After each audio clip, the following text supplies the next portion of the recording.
All right, welcome. This is Project Herpetoculture Podcast, episode 16.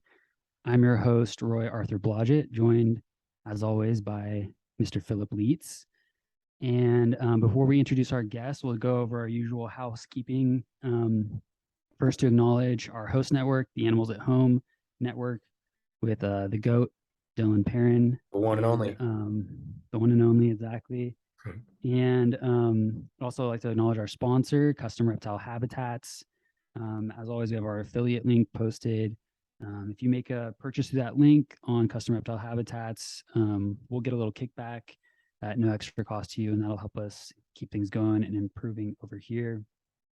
We also have now launched our Patreon. So want to just give a quick shout out to those who have already signed on as patrons. We really appreciate the support. It's a pretty humbling and amazing thing to have. To have support from the community, and it'll only benefit the show as we go. We're going to improve and grow, and we have a lot of ambitions beyond just the show itself with this whole thing. So thanks a lot for signing on to support it. Heck yeah. Um, Yeah, and I think that's it. Am I missing anything, Phil? I I don't believe so. No, I think that's the gist of it, other than the intro. All right. Well, um, we have an amazing guest today, Dr. Justin Julander. Thank you so much for joining us. And I'm going to hand it over to Phil actually to start us off with the first kind of question here and get the ball rolling. Cool. Yeah, all right. Heck yeah. So the first question, Justin, is sort of a formality, but I feel like it's one that is worth asking almost everyone. What is your herpetology based origin story? Like, is this something that's always been with you ever since you were very, very young, or was there a particular event that sort of crystallized your passion for exotic reptiles and amphibians and such?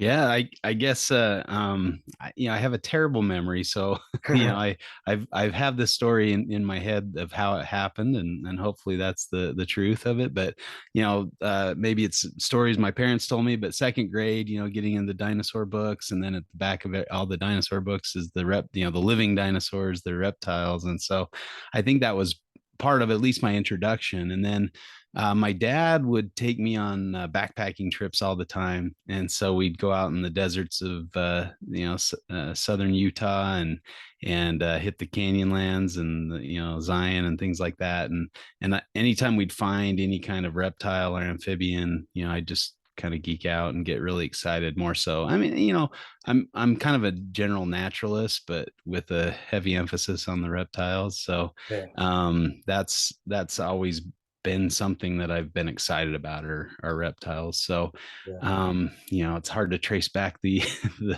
the spark, but I think it's just always been there. And Yeah.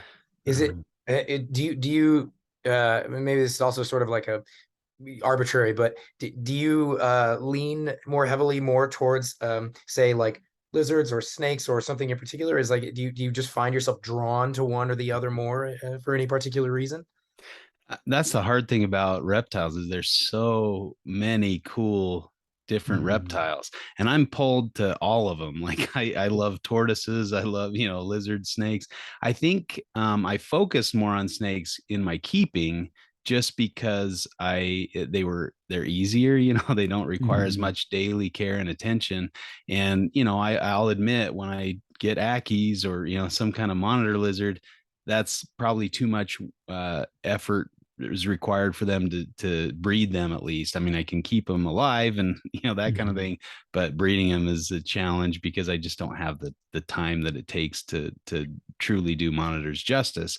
So stuff like I love your mastics, I'd love to keep them, but I probably would fail miserably. I'd like they'd be alive, but I wouldn't be pumping them out like you are, that kind of thing. So I'm drawn to all sorts of reptiles, and I think a lot of that I've kind of turned into herping. and just go looking at them in the wild instead of keeping them in captivity. That kind of scratches that itch, and so I can go out and look at rattlesnakes, and then I don't have to keep rattlesnakes because I can see them Yeah. in the wild, kind of thing. So Right, right. yeah.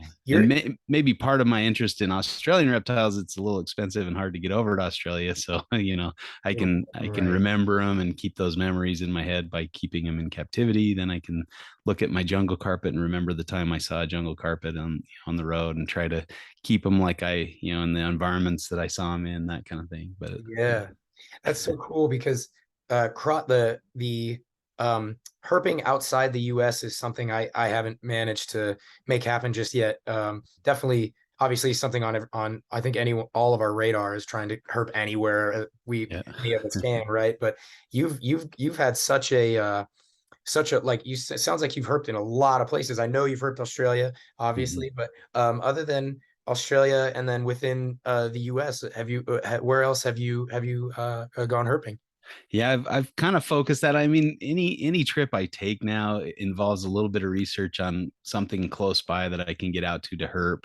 But like it's hard if I'm traveling for work, I'd have to rent a vehicle and kind of get out there on my own. And sometimes I'm in a country that's like I don't speak the language, and that's a little difficult. Or like in Japan, reading I don't know any Japanese, and trying to read a street sign is a challenge, because you got to Yeah. match up the symbols with the map, and that's really tricky. So I think with technology, I mean, that's definitely improved our chances and allowed us to get out there and stuff. But I try to do incidental herping wherever I'm at. So like if I'm at a conference, like I was just in Georgia, for a conference, and I got up early in the morning and went out looking for stuff just in the area around the hotel, like Ah, find some habitat and flipping logs and stuff. But and I found a few things, but then when I came back to the hotel, like there's this guy, he was at the conference as well, looking in a tree, and I'm like, oh, what are you looking at? He's like, oh, there's a snake in here. I'm like, what? oh, I didn't see any snakes out looking for him, and he's got one in the tree next to the hotel. And then I go ah, up on the balcony, and they're all looking over at an alligator swimming up the river or something. Like I could yeah. have just stayed at the hotel and you got better herping stories than I did walking out and then getting all beat up in the bush. But I did go to a conference in Bulgaria, and Nipper Reed was telling me, oh, Bulgaria is fantastic herping. Did you get out and herp? I'm like, no, I didn't know. I didn't dare, I guess, was kind of the answer, and I didn't really Sure. think about it when I was thinking Bulgaria, what's in Bulgaria, what kind of herps are in Bulgaria. So I Right. think What just a part little of research. Bulgaria?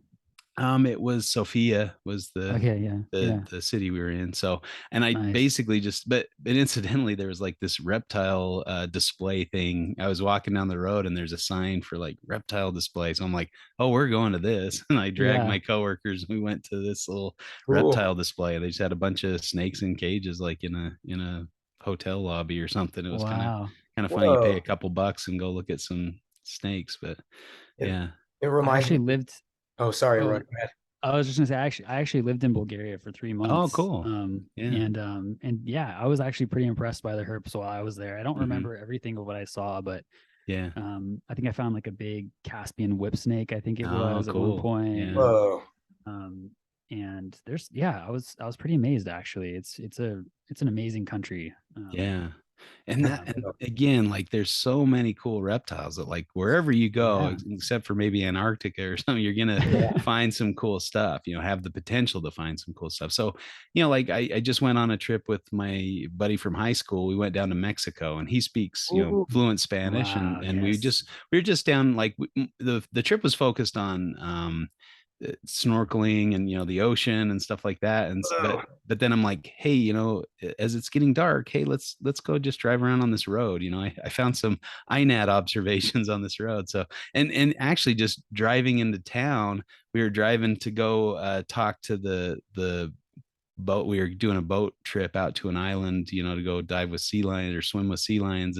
And so we're driving into town, and there's a whip snake crossing the road. I'm like, oh, stop the car, stop the car. I jump out and run Oh, out and get it off the road, and it's just this little baby snoring whip snake. So new Beautiful. species Wow. for me that I hadn't seen, but it's just, it was right place, right time, I guess, to save this thing off the road. But and then the nights we went out, we found a couple toads, we saw a DOR long nose snake, but so Ah. nothing major. But yeah, we saw some turtles, so I guess sea turtles underwater herping. Oh, That was nice. fun. Yeah. Uh, And he's like, we haven't seen any sea turtles on he's done the trip a few times with different people, and he's like, we've never seen sea turtles. So must have been wow. the herper in the group brought some sea Yeah, turtle luck or exactly. something. I don't know. That's But so I'm also geeked out by the birds too. I've got my long lens and taking pictures. And at the island, actually, I thought I'm like, there's a lizard on crawling around up there. So I got out my zoom lens and I zoomed in. It was a spiny tailed iguana. ooh. And Nice. so yeah, I'm like, oh, that's cool. So I'm taking pictures of it. We didn't get to go onto the island and climb around or anything. Mhm. So I'm just taking pictures from the boat onto the shore, and there were a few of them that I saw, Wow. and I logged them into INAT just as a Sonoran, spiny tailed iguana. And somebody's like, no, that's corrected it and said that's an Alaska spiny tail. They're Oh, endemic, just that found on that Whoa. island. So it's like a new, Wow. new species for me that I hadn't seen before. And that's the only place you can see them. So it was kind of cool. wow. Yeah. That's so fun, man. Yeah. I love the term incidental herping. Yeah. That's Yes. hilarious. Yes. And Uh, admittedly, growing up, like on those backpacking trips with my dad, that's all it was like, you're hiking around and I'm just always on the lookout for snakes or lizards. And if you yeah, find, Mhm. and then I'd begging to take something home, I'm yeah, yeah. bringing home rattlesnakes or, spiny lizards or whatever. And yeah, Oh Uh, yeah. are you guys familiar with the well, the Havasu Falls, the oh, Havasu yeah. in I Arizona? love that place. Yeah. Uh, so you've been, I imagine then, yeah. Yeah. Yeah. I So, did a second honeymoon there. oh wow, that's great. Yeah. Yeah. Uh, I went, I don't know, maybe 6, 7 years ago, something like that. And Uh-huh.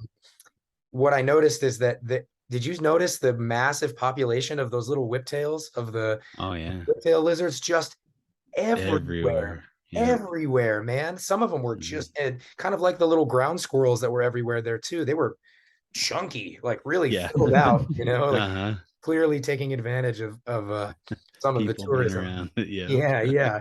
Yeah. So this was actually a question that we were thought might come up just a little bit later, but um, the interest that you have in birds and like in viewing birding and things like this has that is there any way in which studying that or paying attention to avian behavior or has influenced your reptile like your herping or any of your keeping in any way or is it maybe a little too mixed in or too disparate or anything like that?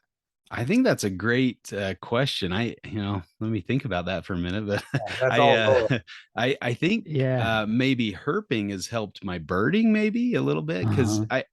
when you get excited about like reptiles and you're learning about as much as you can and discovering new species like for yourself that you've never heard Yeah, about or something like that and yeah, then I kind of the birding thing kind of came about. My dad and my cousin were doing this big year competition just between them, like who can find the most species in a year.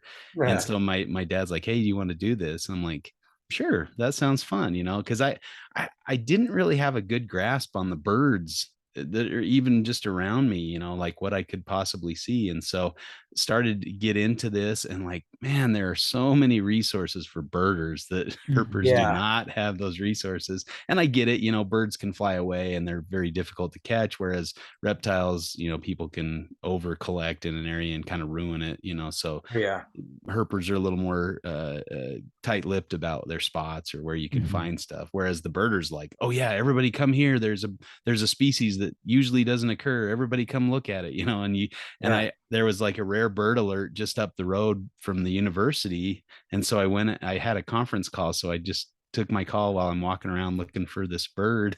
And Yeah. like there's 5 or 6 other guys out there just at random time, like looking for this rare bird. And it actually flew up and landed in a grapevine and was eating grapes like right in front of us for Wow. good Nice.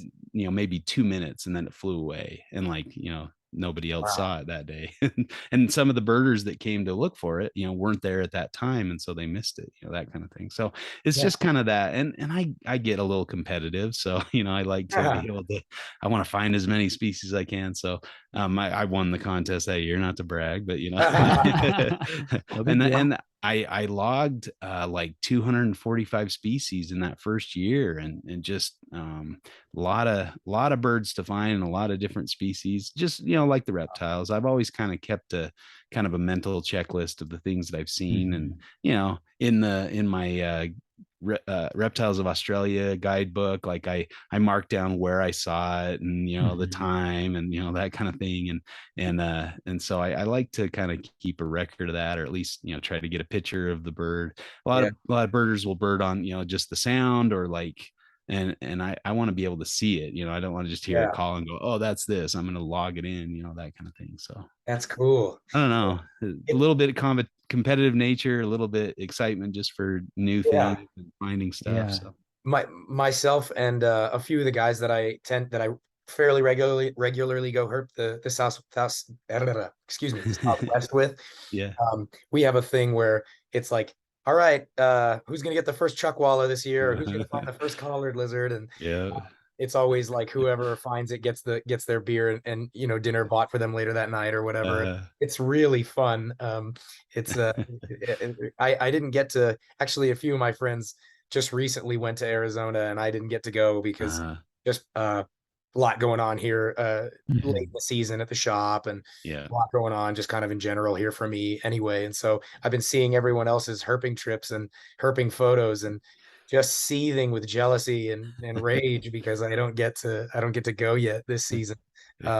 And our the last episode we recorded was with a fellow named Brian Minna in Belgium, Mhm. who Oh, runs expeditions, herping expeditions for people. Him and his wife Laura do it, and Roy and I were uh, kind of bullshitting about the first time I mean, he and I are good friends, of course, but we still, oddly enough, haven't met in person, uh-huh. Yeah. and we're thinking that maybe either Tinley or one of those herping expeditions is going to be where that finally happens. And I'm going to hold you. I'm going to compete with you, Roy. If we go to Morocco the first person to find a Euromastix gets their beer and dinner bought for them that day. And Oh, it's going to be, challenge is on, it's man. going to be me, dude. It's definitely gonna be me just because you're No, obsessed with them. no, You know, Yeah, right. seeking makes things elusive, my friend, I don't think that's true. Haven't you ever heard of The Secret? Like, Well, here's a story for you on that. We yeah, were herping in Australia, and I took my three oldest kids with me, and Mhm. we were doing this big tour of Queensland and kind of the East Coast, and yeah, started in Sydney, drove up to Cairns, and then back down again. So it was a lot of driving, probably a little over ambitious, but we yeah. we were hiking this. It was the what's the area? I always forget this area, but it's up in Cairns, kind of a rainforest type thing, and they have those um, Boyd's forest dragons. Ooh, Oh yeah. yeah. So they're kind of it's like that was one of the first things I found on my first trip to Australia. It Wow. was like, Whoa. that thing is still ingrained in my brain, that's seeing it for the first time thing. So I'm like, okay, kids, whoever finds a Boyd's forest dragon first, they get ice cream, that like Yeah, Nice. I'll buy everybody nice. ice cream if you find one of these. And so we're walking along this trail where I'd seen them a couple times, and we stopped to let some people pass by, and we're just kind of standing there, and my daughter was she was taking it seriously. She was like looking at every tree and looking all over trying to find these. She wanted to win the ice cream for everybody. And so Yeah. and then so she catches up to us because we're kind of waiting there for her, and she's like, oh, I thought you guys would be more excited. And I'm like, what do you mean? She's like, isn't that one of them? And and like there was a tree in blocking my view of this Boyd's forest dragon. I kind of looked her. I'm like, oh yeah, that's one. Good Oh my job. God. Yeah. So yeah, I was looking just as hard as she was, but Uh, she found it. So yeah, we went out and got ice cream after we got done with the hike. But that's so yeah, great. yeah, It's always so interesting the way that like some stuff can just elude you yeah, for Mhm. years and yeah. years and years. And then some stuff you'll go and 10 minutes out the car, it's right there on a rock. Yeah. Like, well, I guess we found it, like it's Yeah. Yeah. almost a little bit of a bummer, but not really, you know, it's Yeah, kind of, that's how my Parenti story went. Like oh, we were, yeah, Oh. because that was my number one goal on all my trips to Australia. But if of course when I was in their range, but we just always on the lookout for Parenti, trying to go places where they've been seen before, and I just didn't see one. And then we Mhm. were in Western Australia. I was taking a nap. We were like in this public park and just kind of waiting, waiting for things to cool off a little bit so we could go herping. And we were tired from the night before of herping, and so yeah. I'm just laying on my pad in the park, and all of a sudden Steve's like, "Dude, there's a Parenti over by the car," and I was like, "Yeah," Whoa. did one of those where you're on your back and you flip up and jump on your feet and run. I'm like running before I even wake up, and I'm over to the car, and it was just, yeah, crawling under our car and just kind of walking through the parking lot, walking through the park, and like it walked across my sleeping pad. I'm like, oh yeah, I'm never gonna, this pad has been blessed by a Parenti kind Oh of. yeah, hell But we yeah. just sat and took pictures of it and video and just watched it, and Wow. then it got sick of us and just took off. And I'm like, okay, well, Wow. like, yeah. Those, So those I want to see more, but that was a good first intro to those. Truly iconic species. They're the If best. there ever was one. The Yeah. best. So amazing. Yeah. Yeah. I that, always feel like there's a part of me when I'm like out herping that like I take this kind of soft gaze approach. I feel like a lot of the times where I walk and I'm not really trying to look too specifically at anything, and I'm really just paying attention to my hearing. And a lot of times I'll hear something Yeah. before I see it. But I was actually down in Arches one time, oh yeah, and love with it there. one of my best Yeah. friends. Yeah, it's amazing. Yeah. This is actually the only time I've been there, and I was with Charlie, who's actually who edits our audio, Oh, cool. and he and I were walking, and he was kind of asking me like how do you find snakes? Like how do you do it? And I was like, well, I try not to like look too hard because I feel like that makes everything harder to find. So I kind of just look for like the right conditions for a snake and hope that I'll cross paths with one. Yeah. And so we're walking along, and then I'm like, see, like over here, like this like little this like ledge embankment over here looks really good. And so we walk over, and then there's this beautiful track in the sand. And I was like, okay, let's follow this. And so we start following it. It leads like right to this beautiful Crotalus concolor. Ooh. That's how you do it. And he was just like, whoa. Yeah. It's I've like, got a couple experiences like that where we were herping with a big field herp, herpetology class up at the university, and my buddy was friends with, or he knew the professor, and so he got me invited on the trip, and so there was like 30 of us looking for reptiles and stuff, so it was pretty cool. But I was walking along, the professor was down kind of in the wash, and I was up on top of the ridge, and he was walking below and I was walking above, and we were just kind of scanning, looking for stuff. And he's like, we really need to find a rattlesnake. And then he's like, there's one, it's like just right as he said that kind of thing, similar to what you're talking about, like, this is how you look for them, and there's one right there. That works out really nice. But the other one, we were in St. George down in the southwest corner of Utah, and it's amazing. and yeah, look, we were in great habitat. We saw let's see, a couple desert tortoises. We saw a beautiful long-nosed snake just coming out to crawl, as it got dark. And so then we were walking back to the car in the dark, and the guys were up a little bit ahead of me, and I was just kind of, walking along a little slower. They're younger than me, so they're fast. and like we were walking, and all of a sudden I hear this noise, and I'm like, I'm gonna go check out, what's making the noise. And so I walk over there, and there's this Gila monster just making its way along. And I'm like, hey guys, you're gonna want to come see this. They kind of walked past it, kind of thing. And I'm like, Gila monster, and they're like, oh yeah, right, sure, yeah, there's a Gila. So, yeah, I'm like, no, really, come back. So yeah, sat and looked at that. That's one I haven't seen yet. I gotta make it down there for those. They're tricky. I've only seen two in like 16 years, so not that I've gotten down there right. Much, but yeah, they're more early, like springtime. March, April, May, June. I have some luck. I have some just pure good fortune with that. I have a friend nice has a reptile ranch in Arizona, south of Phoenix, and he has tortoises outside, big sulcatas and such, and the Gilas and all kinds of other herps just come flock to his place because of the just The the abundance, burrows. right? And the Yeah. and all his tortoises lay their eggs in the ground, and so the Gilas come and spike the eggs. And so you can go, when we go out there, we stay with him, and he's very generous. He's really, really sweet guy. Him and his wife let us stay there, and we'll go take laps in the morning and in the evening, just to go see what's out cruising. Yeah. And we'll pop across, a Gila popping out of a sulcata burrow, fat as Nice. fat can be, just loaded, one big sausage torso, and Yeah. it's hilarious. That's crazy. I'm a little lucky in that regard, but I've never seen one just So kind of awesome. out and Yeah. about. Yeah. We Those are, tracked one for quite a while. Like, they have really distinguishable tracks where, Yeah. they have like the big bumpy scales at the, yeah, and so we followed this trail up and down like this rocky hillside. You kind of wow, lose the trail. Okay, where'd it go? And we're all looking around, and oh, here it comes, and you went yeah, this way, kind of thing. And follow. Yeah. We never, it didn't end in a Gila, but it was kind of right, fun just thinking. I think that's part of the excitement of herping, is like just the possibility of seeing them in Yeah. their environment, and totally. it Even just if you don't keeps me find it. going. Yeah, yeah.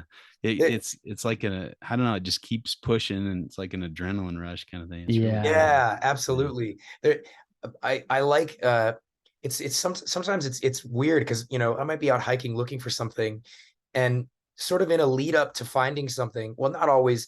Obviously, it doesn't always lead to finding something, but Mhm. I kind of have this weird habit of, like, when I'm out field herping, kind of paying attention, looking around, and projecting a fantasy onto the environment. Mhm. So let's Mhm. say Yeah. I'm walking through some wash in the White Tank Mountains outside of Phoenix in the evening, and I'll just imagine, like, this fantasy in the back of my head of a Gila just Mhm. cruising along the side Yeah. of the wash, and I'm just like, it's gonna happen, it's gonna Yep. happen. And I Yep. even do stupid shit, like, this is a little embarrassing to admit, but like when we're looking for collared lizards, I'll walk around and I'll be like, oh, hey there, collared lizards, where are you?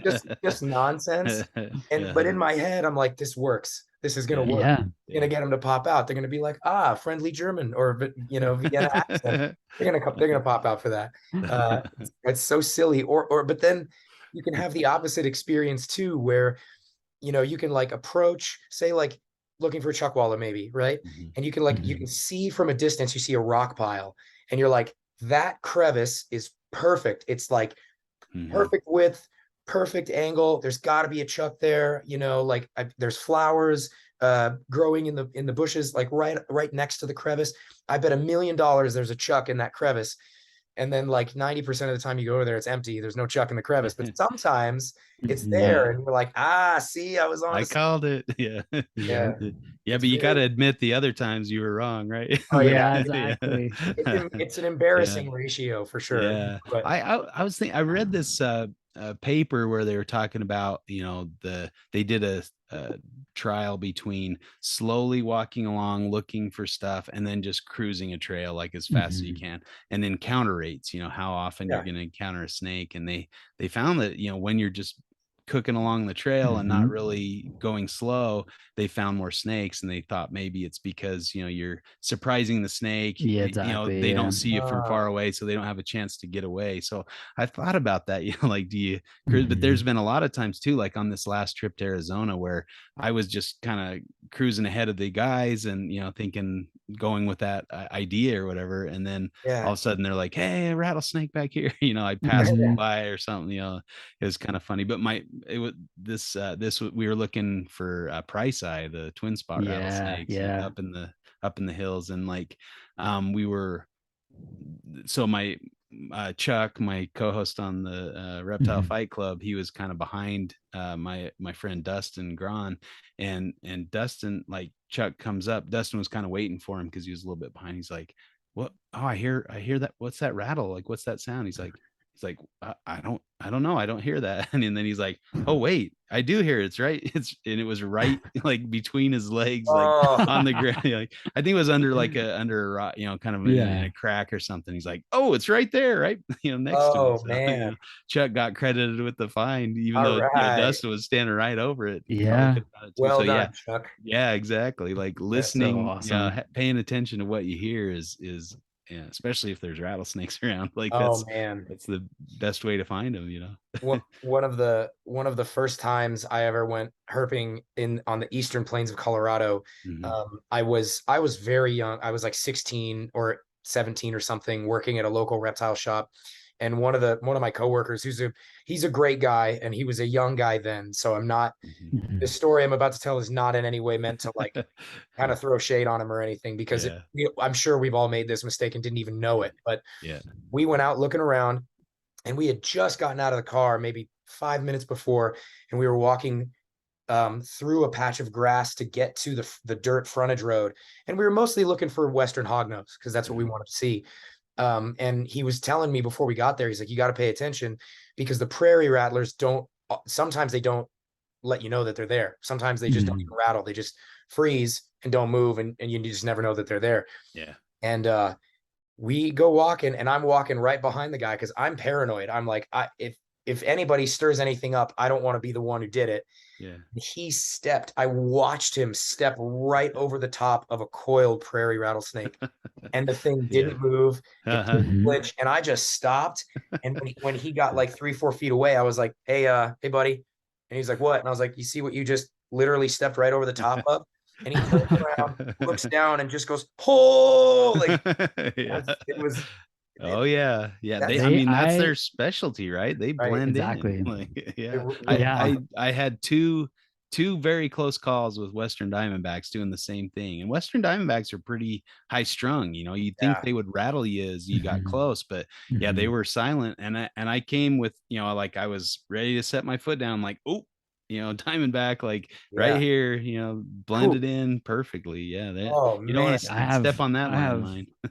I have a lot of experiences with that just because I do a little bit of rattlesnake kind of conflict mitigation work here. I have a little thing called Rattlesnake Relations, and great name, by the way. And I've dealt with I've dealt with hundreds of Northern Pacific rattlesnakes at this point. And I've had several encounters where it's like I think that they actually their kind of primary thing is just camouflage. And so if they are confident that they haven't been seen, they're not so hasty to reveal themselves by rattling a lot of the time.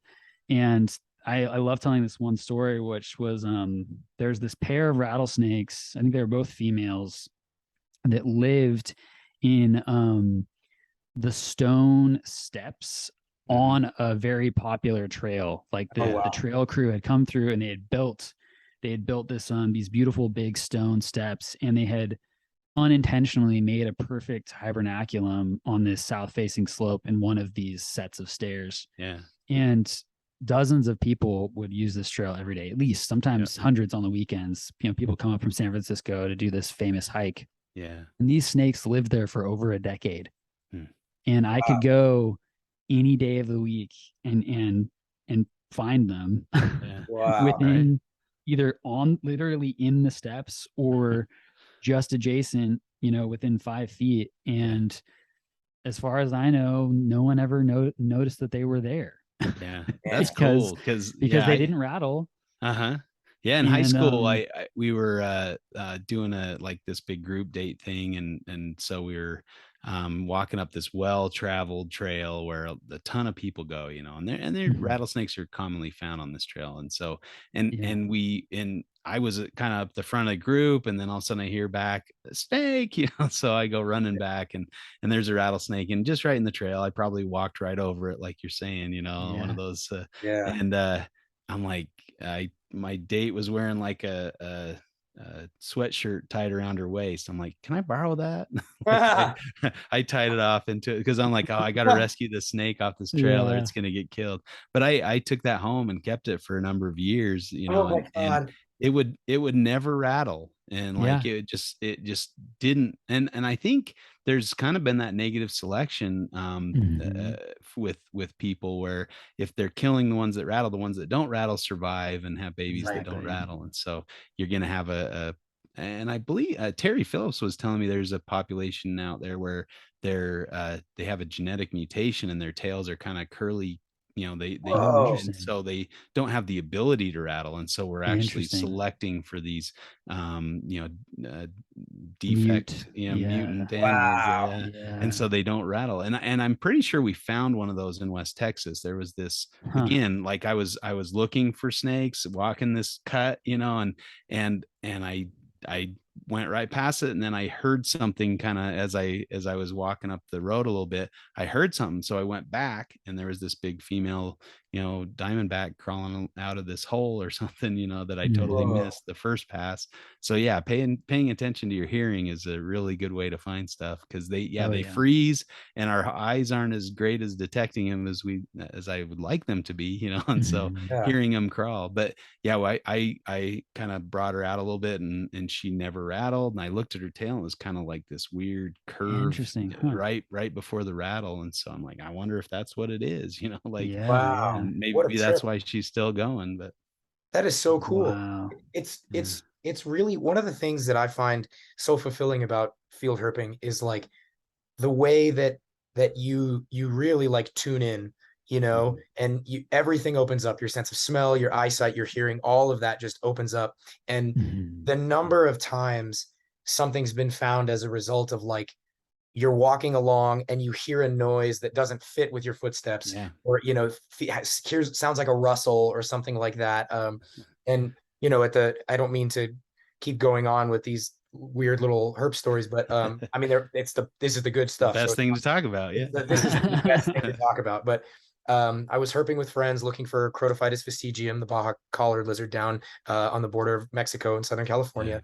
And we were hiking through. So there's an area where there's like some spread out plain with cholla and some creosote and whatever. And we were looking for baby Bajas and Mhm. spotted one on a stone, and through the like kind of saw it first and then like spotted it through the binoculars. And when I looked back to see it again, the baby was gone, but we could hear and see a little bit of movement around the bush next to the rock. And Mhm. when I looked through my binoculars, to the bottom left of the bush and rock was a leopard lizard.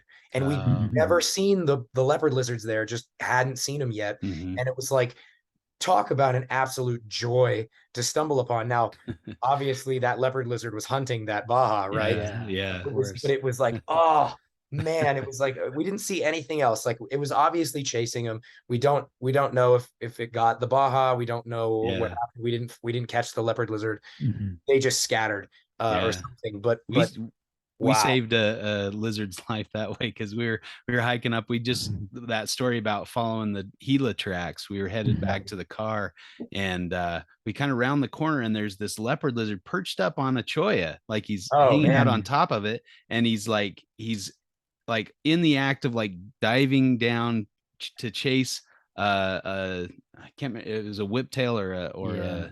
a side blotch or something. Yeah. Mhm. And we came around the corner right at that moment, so we kind of catch this unfolding, and then he sees us and stops, and stopped. So Yeah.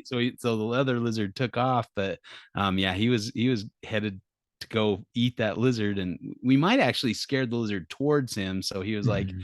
going to eat it, and then he Oh, saw us or something. But yeah, those leopard lizards they're serious business when yeah, it they're comes to, they can I take down a pretty good sized meal. I guess oh Oh the yeah, it's crotophytus are the amazing. same way. The yeah. collards can do the same thing. But yeah, it's pretty cool.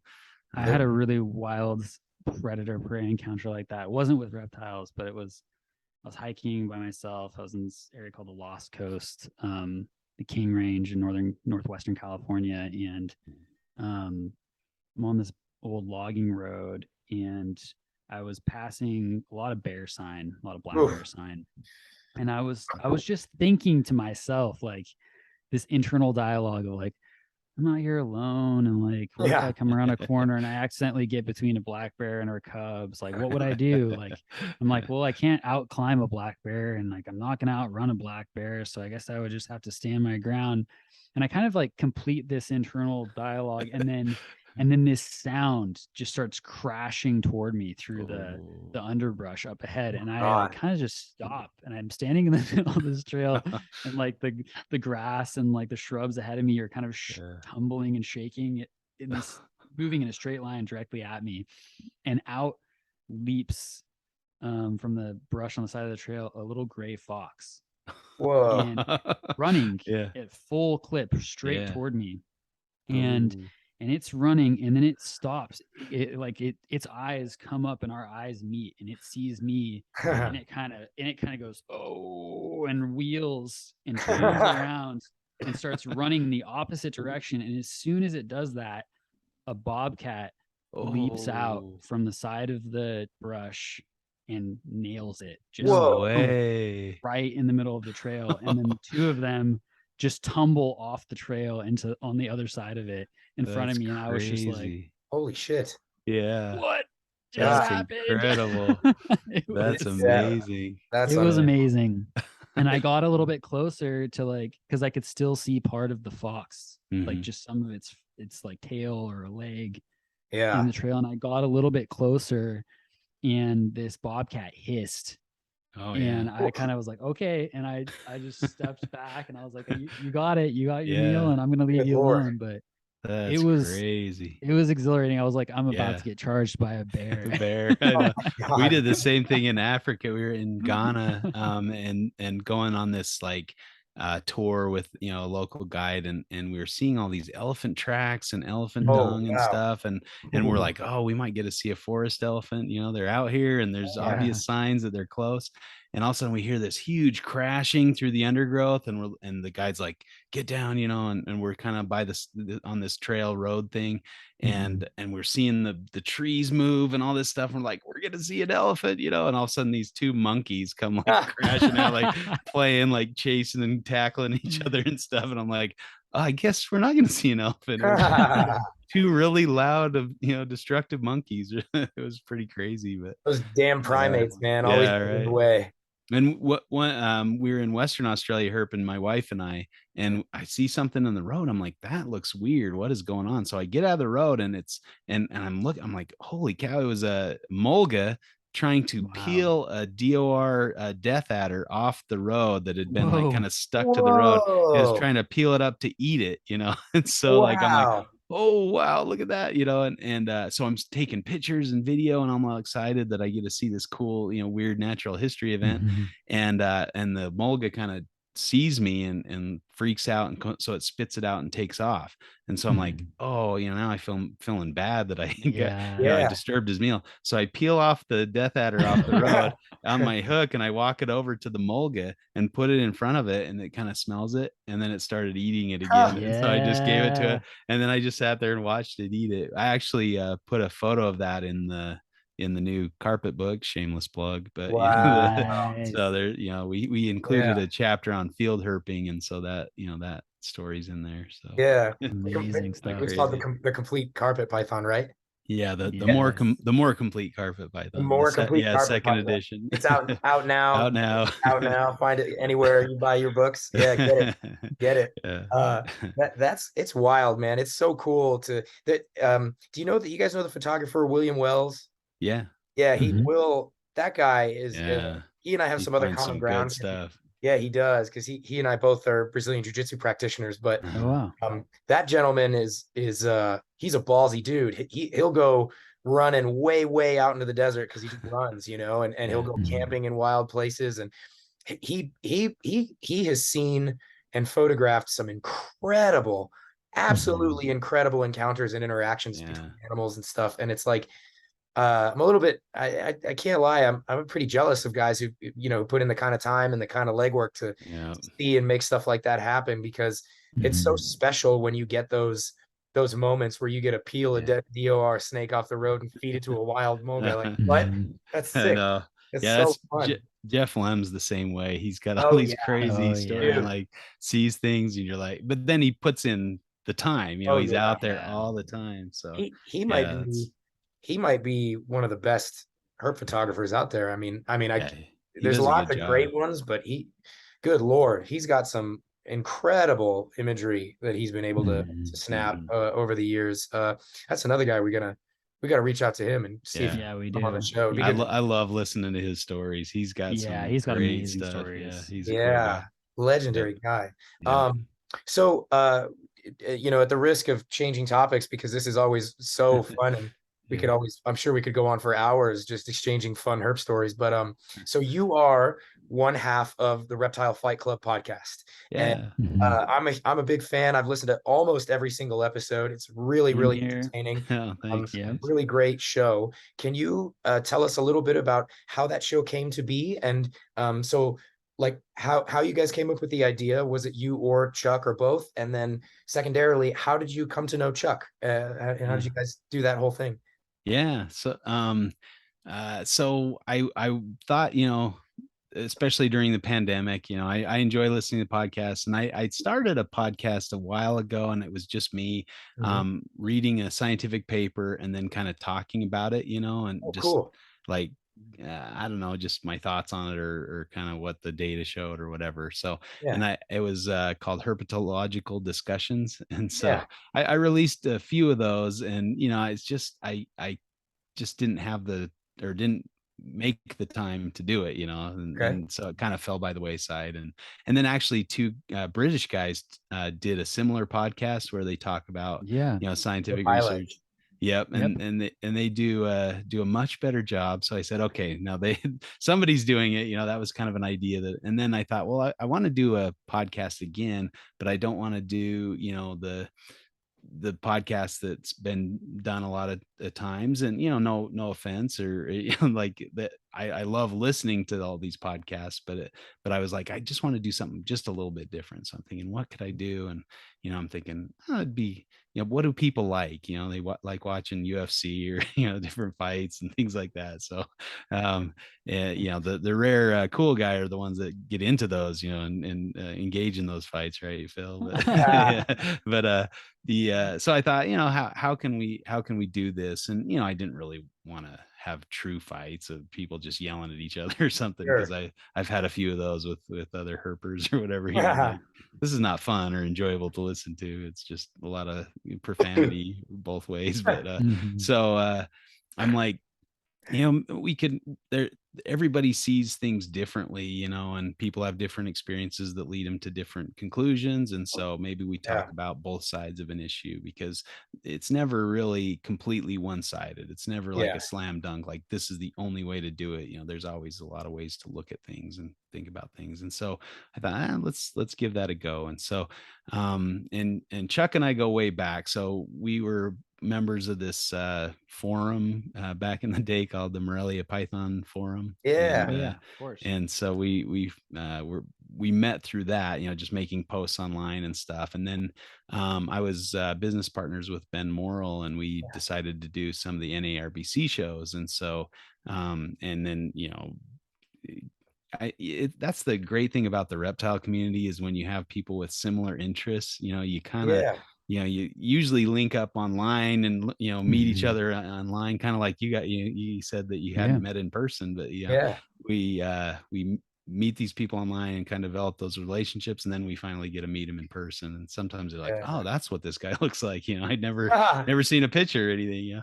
That was my first encounter with Nick Mutton. Like, I had never seen a picture, but all these posts on the forum, and then I meet him, like, that's not what I was picturing. Like, he looks different than I thought. But Chuck, so Chuck hung out at our table, and he actually vended a couple shows with us too as well. So like, yeah, we got to be friends that way. And Chuck's just a great guy. Like, he's I- very passionate and gets really excited, and like he'll tell it how it is. And he's an old, Yeah. like Navy guy, or I Mhm. hope I got that right. Yeah, I'm pretty sure he was in the Navy. But Yeah. I'll be in trouble if I got it wrong. But just He'll let you hear it. yeah. And so I'm thinking, he's very passionate about, his views, and he was one of the few guys that I would talk to regularly on the phone. We'd just call and talk for hours and just talk about stuff, and so Yeah. he'd get really like, up in up in arms about different subjects and stuff. I'm like, Chuck would be perfect for this. So, I asked him, and thankfully he said yeah. And so Awesome. yeah, and he's just an integral part of the show. Like, it wouldn't be Yeah. the same without him for sure. So It's it's so been a lot of fun. fun. Yeah, Yeah. it's such a great idea. I love when you guys, you discuss the topic that you're going to talk about that day. And then I love the coin toss. And I Yeah. love that the coin toss is, like the fact that you're not going to just, I mean, obviously I know that sometimes you guys will kind of rig it so that way, if say someone wanted to, like in my Yeah. case, if I wanted to come on and talk about cohabitation and then I make a big mistake and think I'm having to argue in favor of cohabitation, which is not, that was my bad. But I love that it's more random because I think it's really, really good to steel man the opposite side of what you actually think. Yeah. If you Yeah. can't Yeah. if you can't articulate your opposition, if you can't articulate that position very well, then you're probably not gonna be a very good. It's probably not gonna be a very Yeah. good conversation, And And Yeah. conversely, if you can't see that there's merit to the yeah, other side, if you think the way I do things is the only way, I don't know, I liken these kind of like politics, right? You got Mhm. Democrats and Republicans, and they right. always argue and fight about things. And this guy's an idiot. We need to do it my way because that's the only way, kind of thing. And Mhm. and Yeah. I liken those kind of things to like a marriage. Like if you're telling your Yeah. spouse, like, the way I do it is the only way, and that's the only way we're going to do it. And so just get on board. How long is that marriage going to last? Not very Yeah. long. So, we need to adopt that attitude with a lot of these things where, Mhm. I don't know, especially with difficult topics, where Right. Mhm. And politics, religion, whatever, you need to be able to consider that there's merit to the other view on that subject. So well, that's Yeah. and especially Well with said. herpetoculture, because something that we've not just Roy and myself, but many of our guests thus far on the Mhm. show have talked about is, opinion-based herpetoculture, Yeah. which is Yep. so much of what people are doing at the end of the day. And I've, it's such a great counterbalance to the vitriol and one-sided and sort of echo chamber like ecosystem of say Facebook groups and Yeah. or kingsnake.com forums or fauna forum, whatever. They're so, those can be so tribal. Yeah. And Mhm. that's one of the things that I really love about your guys' show is you guys will bring on one or a few people to talk about various topics. And you guys do such a good job of getting people who are both sort of larger figures within a niche, say genre or something within herpetoculture, but you also get on people who are just interesting, maybe Yeah. lesser known individuals in herpetoculture too. It's really, really nice. And excuse me, just a little quick apology to our listeners. Just like in the last episode, I'm still recovering from this stupid cough.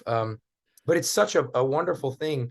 And I've always gotten something out of your shows because there have been some where I'm like, hell yeah, like that's exactly the way I think, or maybe you or Chuck or your guest pointed out something that I hadn't considered at all, Yeah. or Absolutely. or like when you guys get together in a group and you guys are all talking, bashing the morph game, and I'm like, all right, let's just pump the brakes a little bit here. I'm Uh, just kidding, but yeah. No, it's awesome, man. It's and that's, I mean, that's kind of what, we encourage just people to send in ideas, and if they do, we invite them on the show. And so Phil, you did that. You made yeah, a Mhm. suggestion. We're like, okay, you got to come on and fight it. And you're like, oh, okay, sure. fight And it. yeah, it was great. We've had you on a couple times, and Yeah, I really enjoyed those conversations with you, and yeah, getting to see kind of the other perspective. And I mean, everybody's got a different view of it. I think one of the things that really got me thinking down those lines was um,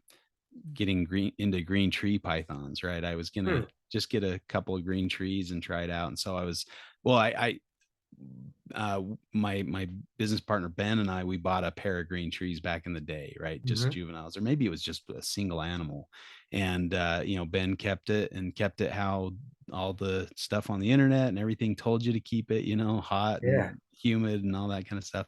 And it didn't fare well, right? The Mm. animal ended up dying. And so it was like, and so we were like, well, maybe green trees are just too much for us right now, and so we won't mess with those. But then I went over and visited Terry Phillip up in, he works up at Reptile Garden. We were talking about green trees, and he had a bunch of them, and he's like, oh yeah, they're about the easiest snake you can keep. You just kind of forget about them and they thrive, and I'm like, wait, that doesn't jive with what everybody says, and how, Yeah. and he's like, oh yeah, all that stuff is garbage. Like, that's not the way you keep a green tree. Like, and so I'm like, oh, okay, maybe I can keep green trees, and then I was in Australia, and we went up to the Iron Range and found a couple out in the habitat, and I'm like, out there herping in this rainforest. And you always have this idea of rainforests as, hot and tropical, wet, and, and I'm out there, I'm like, and it's like 75 degrees in here. It's not hot. It's kind of actually a little chilly. And Yeah. we were there in the springtime, so it was a little colder than it maybe gets. But looking on the weather apps and stuff, like those areas where green trees are found are pretty consistently pegged at 85 or 75 to 82, like they don't really get much hotter or colder than that year round, and it's just the amount of water differs. And so, it kind of got me thinking that way, and then thinking about what Terry was telling me and kind of what I saw in the wild. And then I'm like, man, there's a lot of misconceptions about green tree pythons. And so that was kind of the impetus for that, another book, another shameless plug for the, Get it. the green tree python book, available on Amazon. But Yeah, buddy.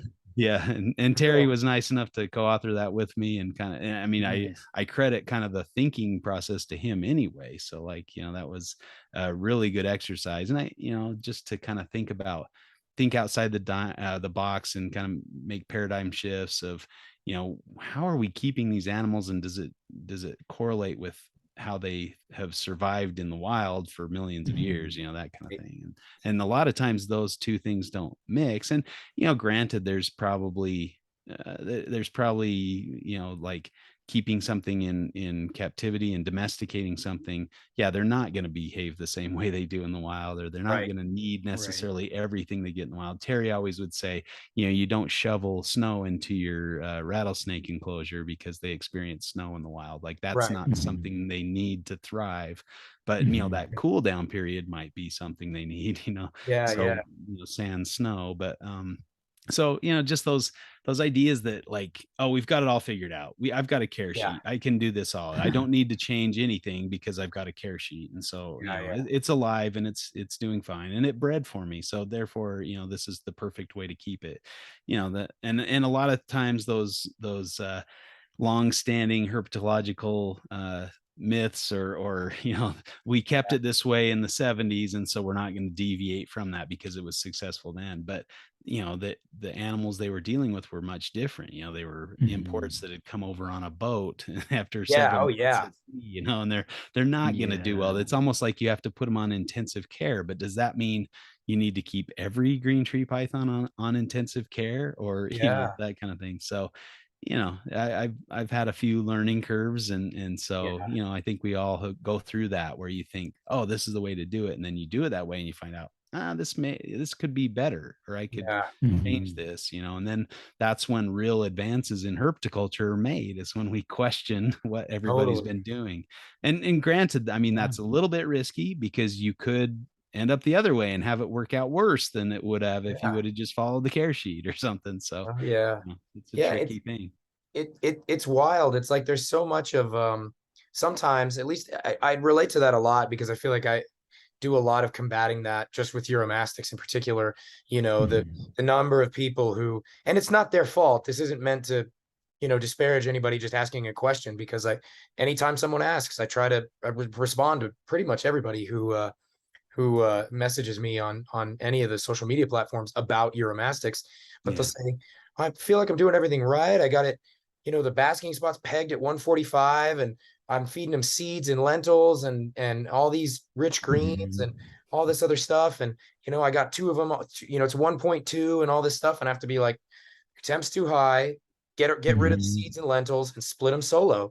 And people are just flabbergasted. They're like, every care sheet except for Yeah. yours says to do it this way. And I'm like, that's why I'm the only, I mean, like, and I'm not the Yeah. only one, but like, that Yeah. sounded really arrogant. That's not what it's meant to sound like. But, there's a reason that the guys who wrote those care guides aren't doing it anymore. And some of it's Mhm. totally unrelated to herpetoculture, but some of it's like, it didn't work. That's Yeah. not the right way to do it anymore. And Mhm. it can be really hard to go out on a limb and say, the way everyone's told you to do it is not the right way to do it anymore. And you need to Mhm. shift your thinking. And it's, unless you have, significant results to show for your methods, then it's even harder to make that claim, you know? Yeah. Or I can't even imagine like someone like Roy here who, is killing it with these Polycris marmoratus. And like, there's not that many people doing what you're doing. And it's got to Mhm. be so challenging sometimes to come, I don't know if it's similar for you, Roy, Mhm. in that vein or not, but it can be quite the uphill battle. Yeah. Yeah, definitely. I feel like, yeah, it's a challenge, particularly when like, you have some idea, you think of what is contributing to your success, and like there's a huge caveat here in that like I have had success with Marmoratus, but it's also really early in the game. I've Sure. been working with them for 3 years and Yeah. I've only been breeding them for 2 years. And Still, um, just saying. but that's more than anyone else right now, Yeah. and a lot of times it's like the things that I have to say when people ask me like how did you get yours going is not what they want to hear. Right. Yeah. And that's where the uphill battle is, which is that like, well, I kept them separate. I had an automatic misting system on them even during quarantine. I didn't treat them with a bunch of meds right away. I focused on actually getting them feeding first. And um, all of those things on some level kind of go against how people usually do it with Yeah. with bringing in lizards. They're just like, I'm going to throw a whole bunch of them into a into a vivarium and do Hope for the shotgun best. treatments and hope for the best. And it's like Yeah. that's not going to work with these lizards. Like not at least not in the condition that they arrive in. I think that like it's really interesting to see how the captive bred and born babies that I've produced they're basically a different animal, Yeah. than the wild caught. And they're Yeah. they're much more durable and much more tolerant of that kind of thing, but not Yeah. with these traumatized little green beans that arrive Yeah. from Suriname each year.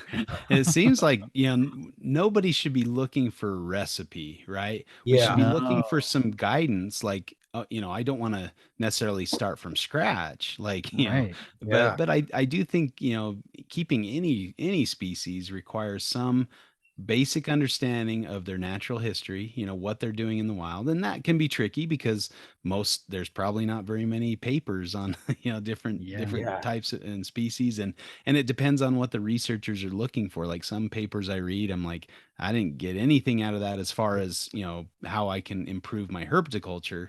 But, Right.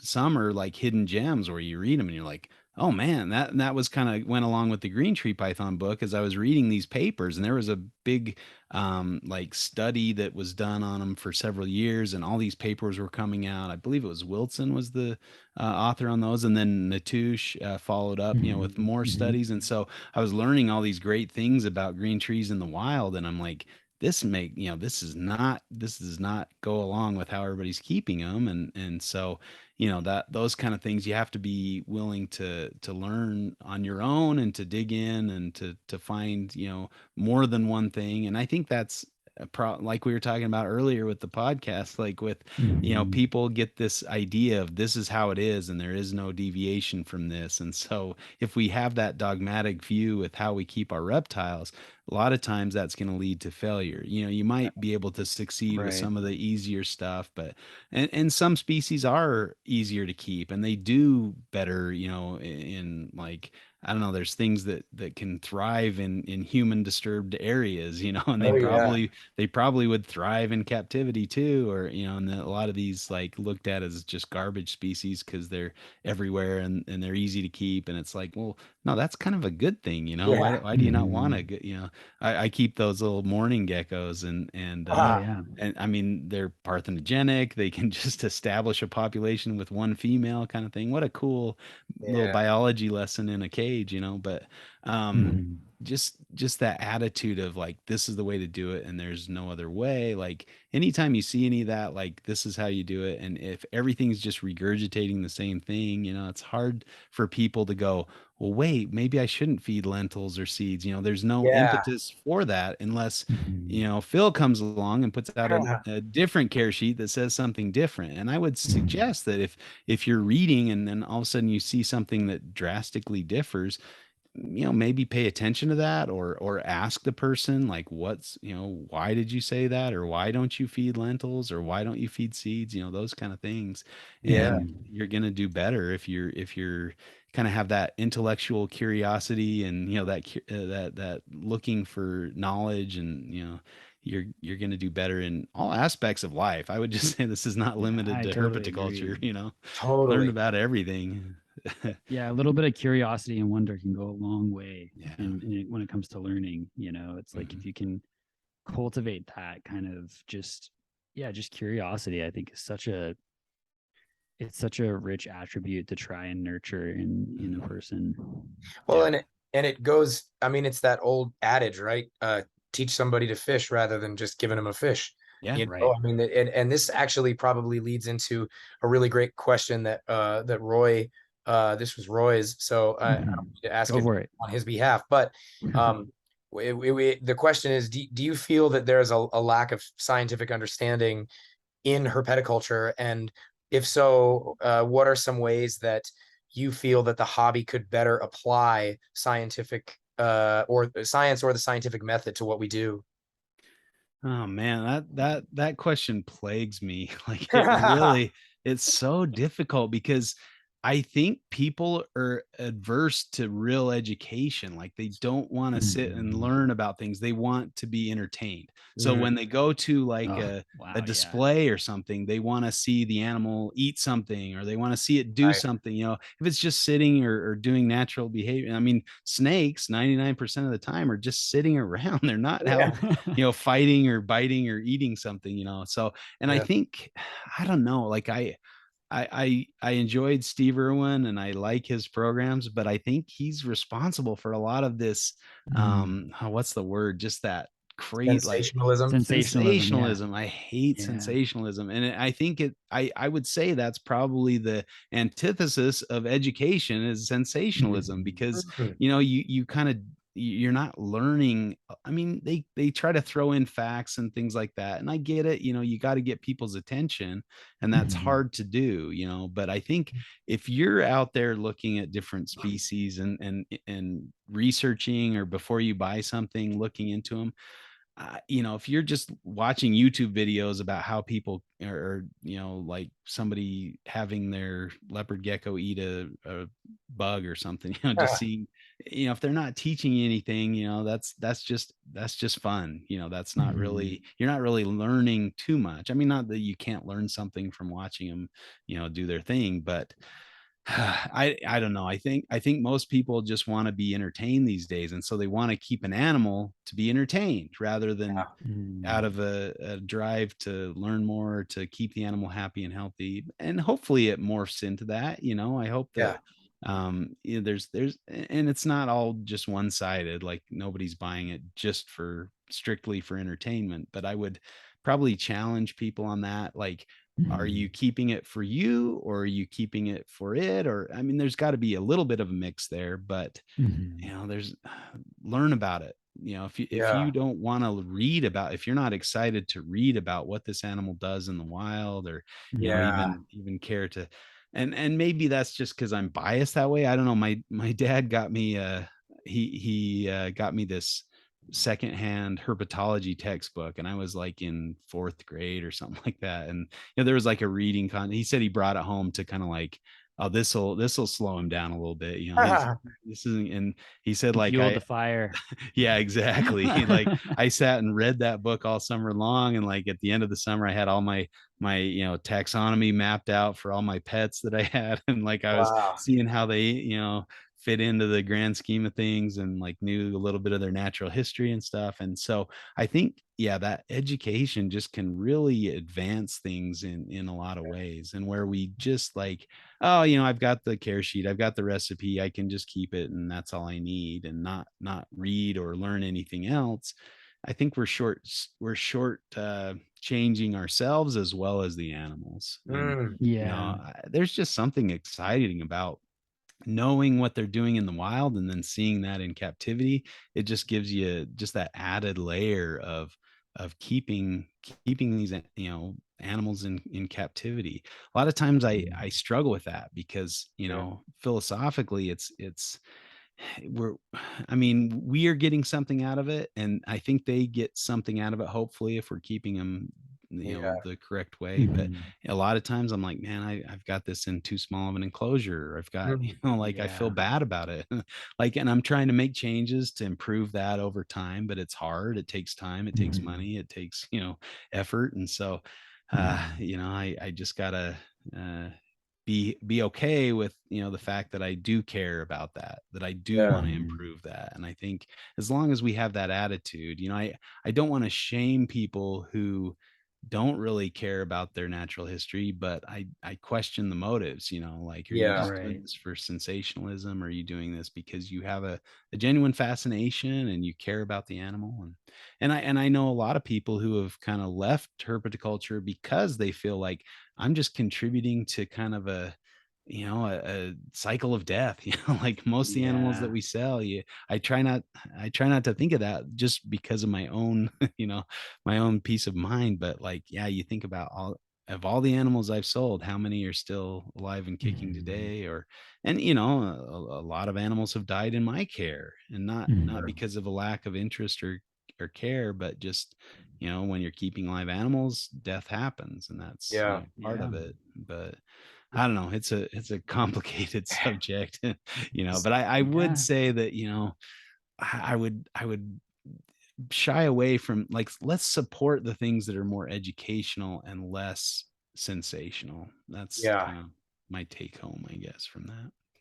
Very All well my said. rambling. I No, think that it's you're preaching to the choir. It's yeah. okay. Yeah, Yeah. I think you Yeah. guys are on that same page for sure. Yeah. Absolutely. Absolutely. I mean, you spoke to so many things there that resonate with me on a deep level. Mhm. Every time I've decided to take on a new project or try some, it's like, oh, I'm gonna get some Pictus geckos, for Christ's sake.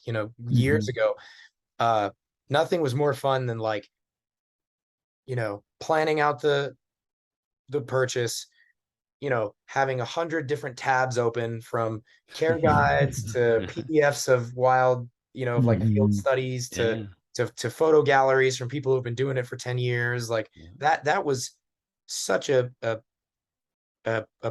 an integral part of the process for me in acquiring a new animal or Yeah. taking on some new challenge. And another thing too is that we talk a lot about the um I mean, this will come up a little later in the show, but like why we do this thing, and sort of Mhm. like the consequences around what we do, and some of the guilt that we all carry, knowing that there's a percentage of the animals that we produce and put out there in the world that aren't going to go where they should. And Mhm. to a certain extent, there's there's a certain amount of hand washing you can do around that. Um, one way that I've kind of started thinking about it recently is like, in the same way that people talk about the domestication of things like corn or soy or Mhm. dogs or chickens or any of these species that have, um, you know, attached themselves to us, whether that's by our choosing or just by pure accident or utility or whatever. Um, I think that a lot of these exotics of various types are kind of in a process of doing that. And anytime an animal takes on a new environment, there's loss. And it's not a justification. It's not an excuse. I agree with you that people ought to do their absolute best to do well by themselves and by the animal, more importantly. Yeah. That should go without saying, in my opinion. And I think amongst folks like ourselves and other dedicated herpetoculturists, it does go without saying. But it's a complicated circumstance, but it plays into everything that we do, because it's not as simple as the best way to do it is to exactly replicate the natural environment. That's useful, but it is not the end all be all. It's Sure. also not the end all be all to say, well, it thrives in this sensory deprived space and we're getting breeding all the time. And, they're super chunky and they eat every time I throw something in there. That's also not an affirmative. That's not like Right. that is not the totality of your result. And there's going to have to be, or at least a theory that I'm kind of working with, is that there's got to be some merger of the two, where there's some kind of combination of the naturalistic environment, the evolutionary history of that animal, coupled with where it's living now and what it's doing here. And the two things are going to cross at some point. You know what I mean? And it's a weird place to be, because in some regard, herpetoculture is still really a Wild West. I feel like I'm kind of getting, I don't know exactly, I don't have this isn't a fully formed thought or anything. Well, you Well-defined just endpoint. Yeah, you just stimulated a great thought in my mind, because I work at an agricultural university, right? It's the state school, and so there's a large focus on agriculture. And I go to all these talks on cattle, how to more efficiently feed them, or how to introduce nutrients and things like that. And I would say there's probably no better studied species than those domesticated Right. animals that we have. And there's Right. the level of research and understanding and study that goes into these things. And granted, it's tied to an economy.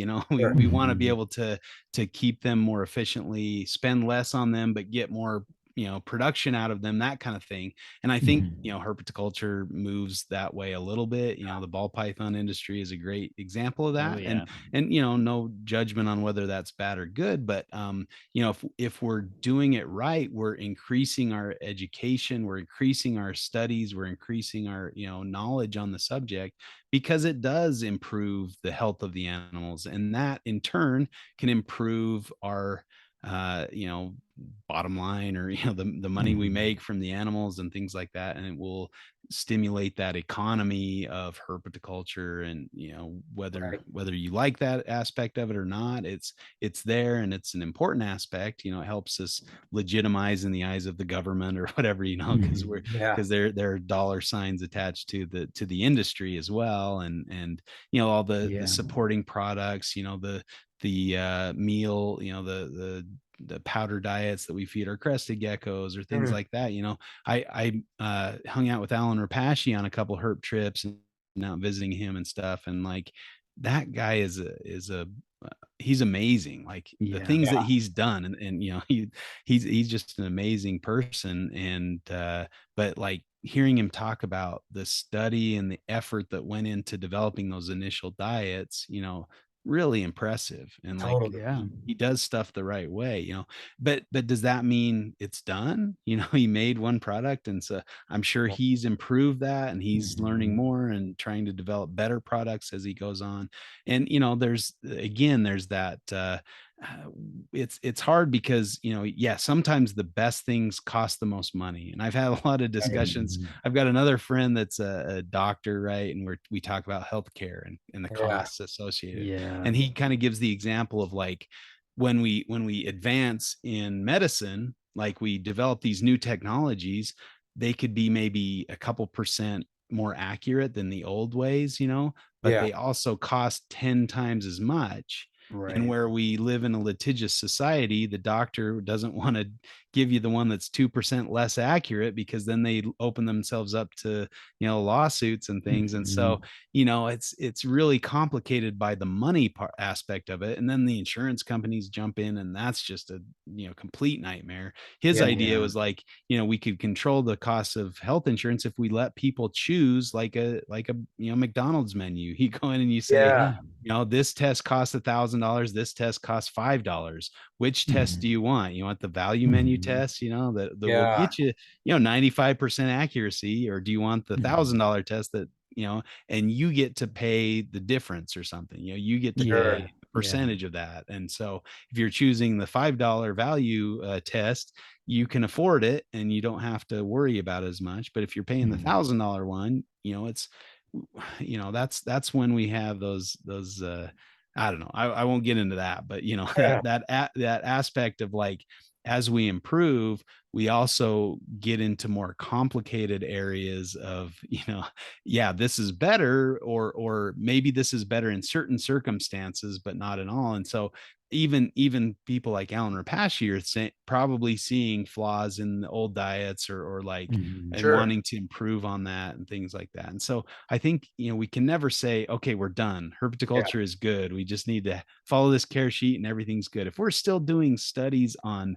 bovine, cow feed and efficiency and stuff, I don't think the questions are settled with reptiles, where we're, like you said, just kind of in the early stages, the early development of these things. I mean, how long have cows been in domestication, and we're still learning things. We still don't know everything. We're still trying to figure these things out.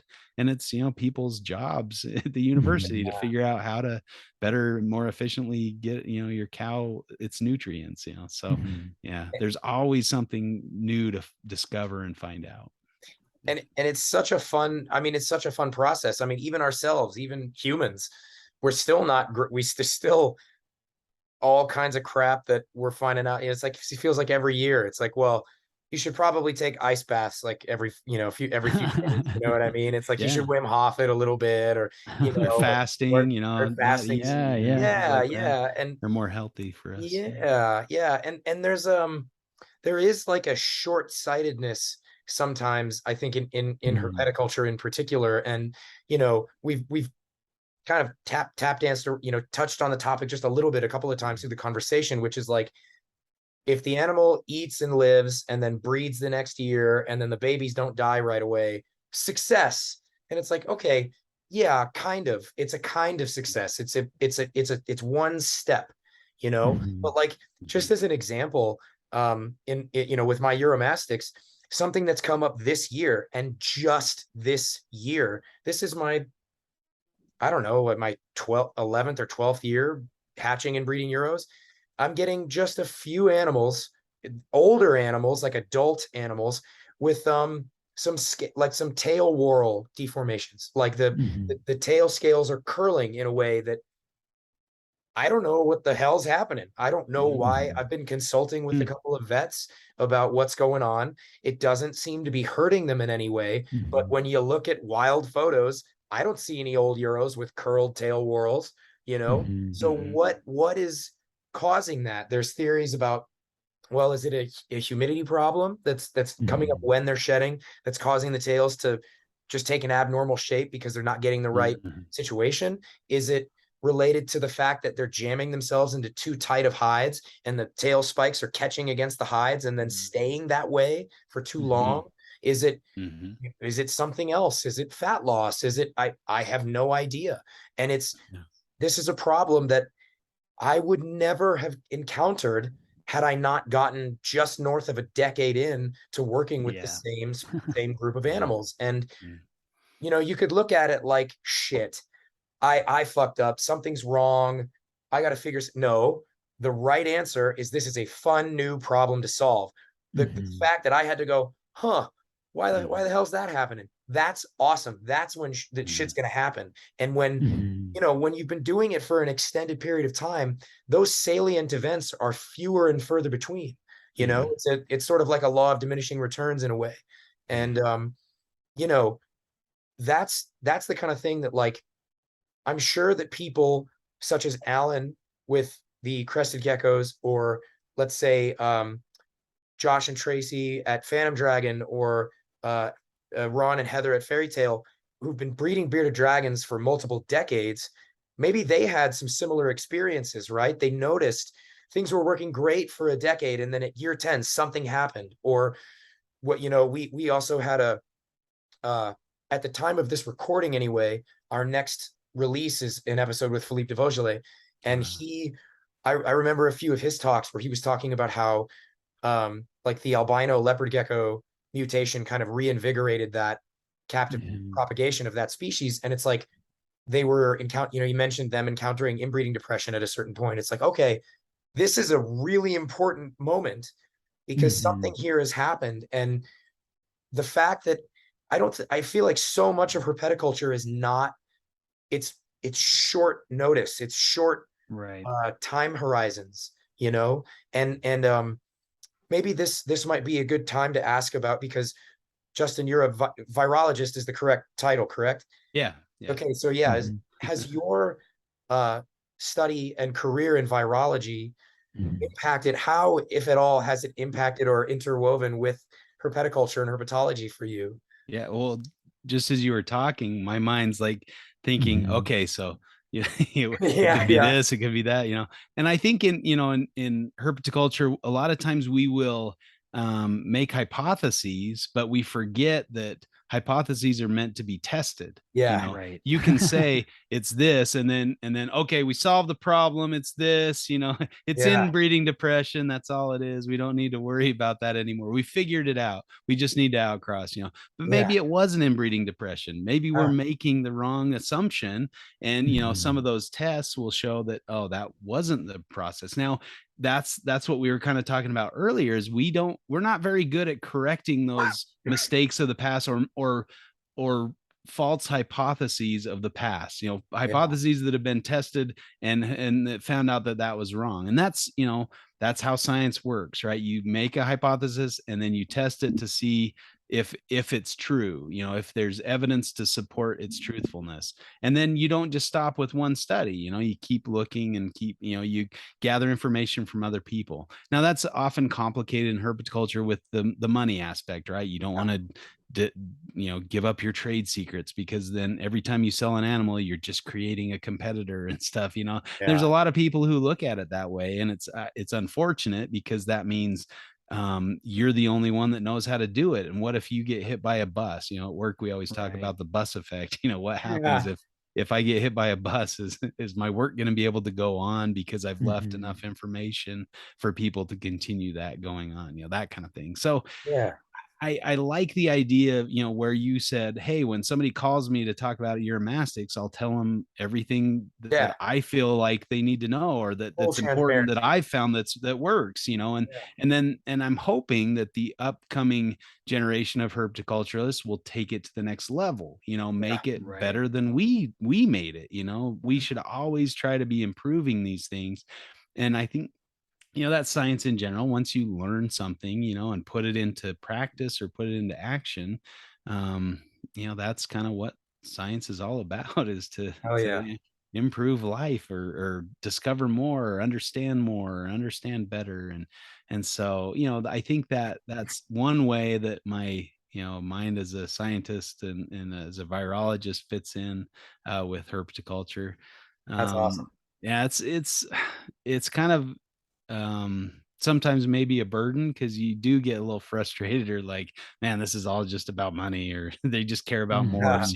That's probably where that little crotchety old man side of me comes out of, like it's more than just the color patterns, like there's more to this than that. But so I have to kind of rein myself in a little bit and let people appreciate morphs, I guess. But those kind of things, and just how to approach a problem, or how to approach learning about a new topic. You just kind of immerse yourself in all the stuff that's out there. And being employed at a university, I have access to the library. I can look up and get just about any paper that's ever been published to some extent. I got in a little bit of trouble because I ordered a dissertation that was done by Gavin Bedford. I got it from his university and actually sent the dissertation to me.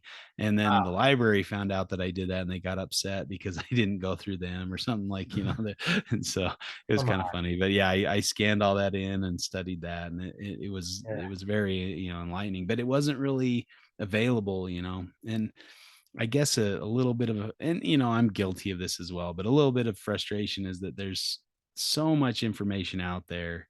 And I always tell this to my kids, like, you got to have balance. There is time to be Mhm. entertained. I'm not against watching a TV show or whatever, and Mhm. and things like that. I don't think you should always be studying stuff, but there should be a balance. There should be Yeah. some study, there should be some entertainment, there should be some rest, there should be some Mhm. physical activity, get out there and run, or beat somebody up, or swim or something. There's all, life is great, and there's a lot of great things that can be experienced in life. And so Yeah. um research is just one aspect of that, but I do think it's important. There's and just going through this pandemic has been Mm. kind of a sad, eye-opening experience, like the For many the of us. misinformation. And Yeah. it's so hard because if you're not in the field, like, I look at it and these people making up these weird things, and you're like, oh, that's just complete nonsense. Like, I can see through that in a Yeah. second. And then I have good friends or family like, hey, what do you think about this story? I'm like, really? You see merit in this at all? Like, Yeah. this just doesn't raise red flags. So I guess I get a little complacent with that background, or with the effort that I've taken to go to school or to learn these things or be in the field. But what's really frustrating is when you have people who aren't in the field telling you how it is, and you're like, oh, please go on, tell me how Yeah. virology works. I really need to know, because it's frustrating. And but at the same time, I mean, it's exciting because the using the scientific method and trying to improve what we do is an exciting thing. I mean, that's Yeah. that's that's half the fun of this, is to see how you can do it better and see how you can improve. And if you're just kind of resting on your laurels, or you get complacent with something, or you've moved on, then sell off those animals, get rid of them. Don't Mhm. just Yeah. drag them along because they're making you money or something. I don't know. Totally. What do you Mhm. do? Yeah. Well, on the theme of balance, Roy, perhaps since I have went ahead and commandeered a handful of your questions, do you want Yeah. to? And while you do that, my little cat here is gonna. She needs to get out of the room to go to the litter box. So Okay. you Yeah, guys yeah, go for it. go for it. Yeah. Yeah. I actually want to save that question and go in kind of a different direction a little bit, because I feel like it's related to what you were just speaking to.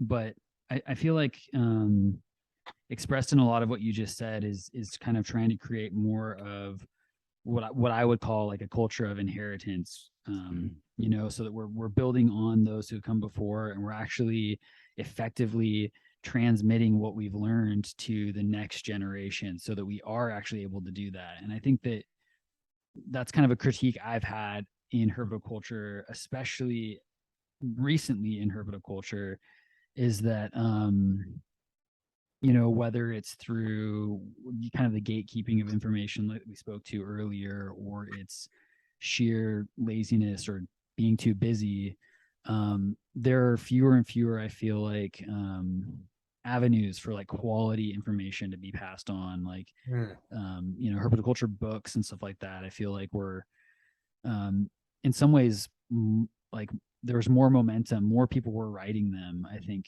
previously than Mhm. now, it seems like, just Mhm. because of the way the information gets transmitted.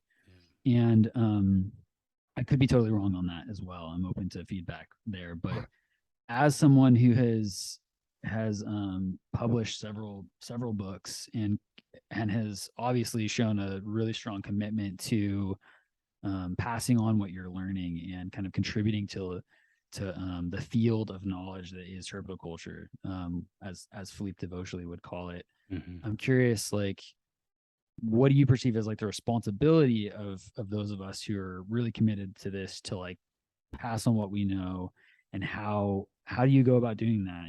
How do Yeah. you what's the process of beginning to compile that information and make a publication? Mhm. Yeah, that's a tricky thing, but I mean, I look at all the information we have, and especially the ways that information is spread these days, like social media, Yeah. that stuff is so fleeting. You'll see Yeah. something and then you scroll past and it's gone. And it's very difficult to, where did I see that? Or that was a really cool point. Now I can't find it. It's just such a fleeting Yeah. thing.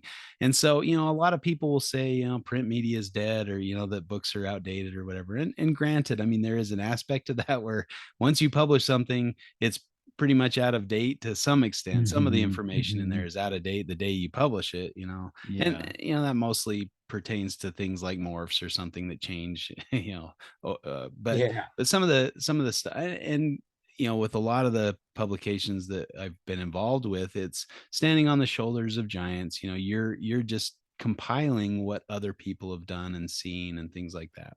But I will say to the books, there is some element of discovery or Mhm.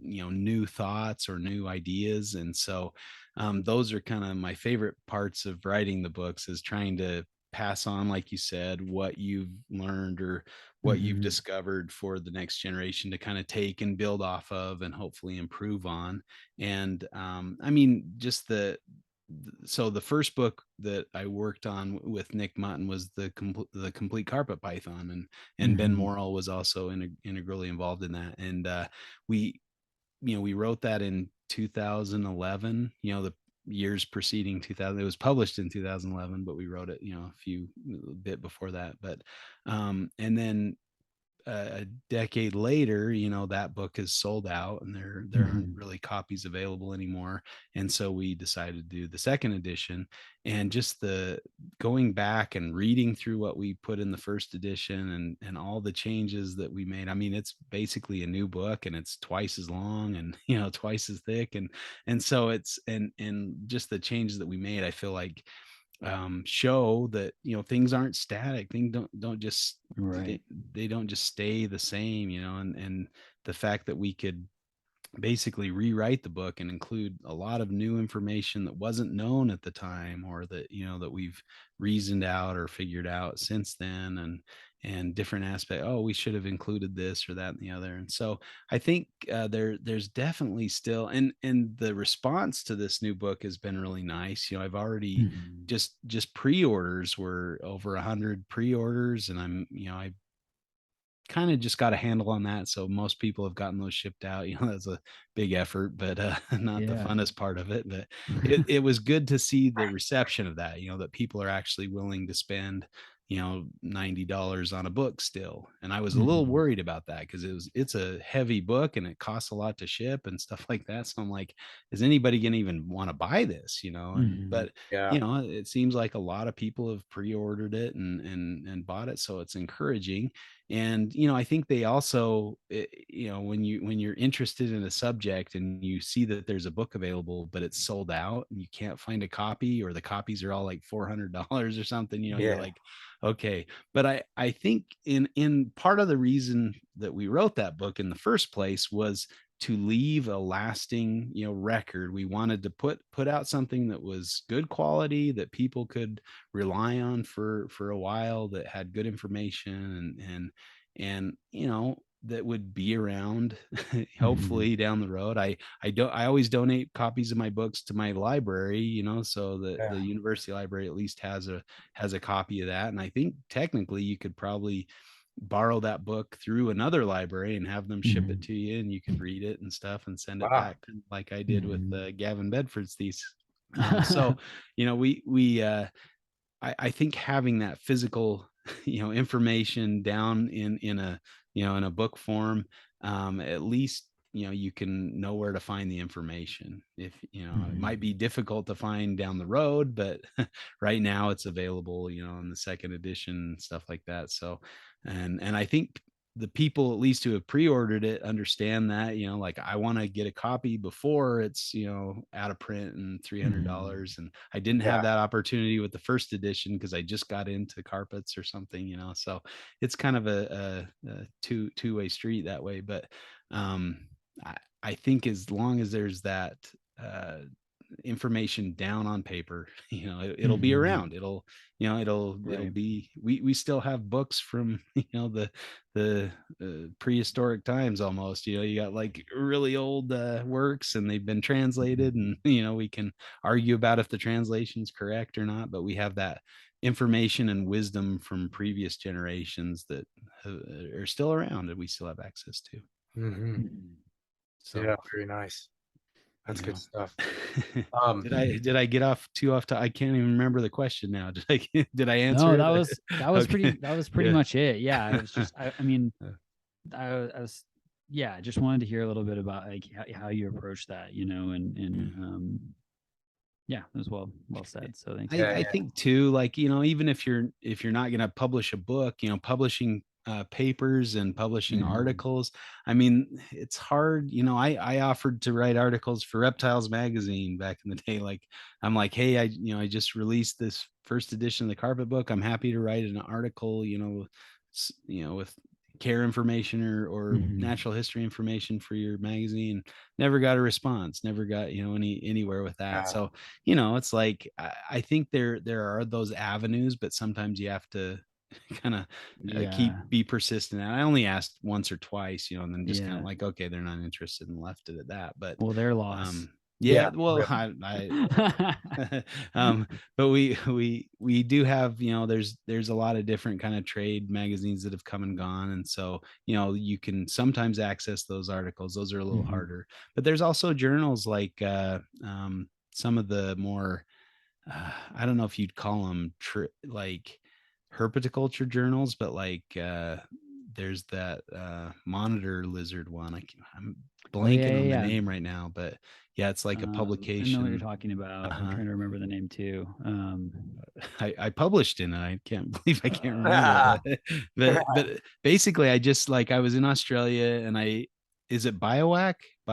yeah, be a walk. Be a walk. Ewok, yeah, however Yeah, you yeah. pronounce it, yeah. There you And go. so I was in Australia, and we were walking through the grounds of the Australian Desert Park, and I heard a rustling in the bushes, and I look over, and there's a pair of Ackies mating like Oh wow. under a rock. And Very they're cool. wild, like just on the Yeah. grounds of the desert park. They're not like in an exhibit. They're wild animals just living on the Yeah. desert park grounds. And so I'm like taking pictures. And so that was just an observation of something little, and so I published that in Biowac. Nice. And there's other, like, her oh what's the my brain just doesn't retain names of people or magazines or places or whatever. But there's another journal that's got like a herpetoculture section in it, where Mhm. people, like in zoos or in breeding facilities or whatever, they can compile their observations or their data or their things, and publish it in that journal. Mhm. um so there's different avenues for getting your information and the useful Yeah. information that you've gathered over your life in publishable form that Mhm. can be available for people. Now, for a number of years that wasn't digitally, but now you can get all the back episodes in digital format. And Mhm. so her oh my gosh, it's There's like, captive in field herpetology is one that's like out of the huh, UK, I think. That's a really good yeah, one. yeah. Um, and now there's also one that's kind of more recent, that the folks at Bion in Ukraine have put together called the Responsible Herpetoculture Journal. Mm-hmm. Oh, cool. I've actually published a couple articles in that Yeah. through them, and that's a really great one as well. It's really that it's cool to see like an international journal like that. You're seeing keepers Yeah, in Russia and keepers in South America even have written articles for that one, which I really appreciate. And um, absolutely. Mhm. Herpetoculture magazine, which I think is on a bit of a hiatus right now, but you can still find all their back issues online. They've got a lot Yeah, of great yeah. articles. Yeah, Herpetological Review. That's the journal that's I what was it trying. is. Yeah, Yeah, there you go. that's a fun one, because they just have like little. You can even publish a paragraph, like just Yeah. saying, "I found this animal here. We didn't expect it," or "I observed this animal eating a praying mantis, and I don't think it's been documented." Those kind of observations go into this journal, and so there's a lot of cool things about herp review that Yeah. you can, and it is a little bit of a learning curve on how to write and publish an article, but that the citizen scientist aspect, like I think there's very few PhDs or researchers in in different fields. Like when somebody comes to them and says, "Hey, I've observed this. Is this something of merit? Would you want to publish this?" Or and team up with a scientist to have them take the lead on writing the paper. And I'm not saying that it's not accessible at all to somebody without a PhD. Like anybody can write an article, as long Yeah. as you kind of learn Yeah. the format, learn how how they want their articles, and a lot of that information is in the journal itself. And I think there's definitely value to citizen science and people making Yeah. observations and recording those and reporting those, because a scientist has to be they're bound by some Right. restrictions, right? It's like if you're not doing research that the funding agencies care about, then Yeah.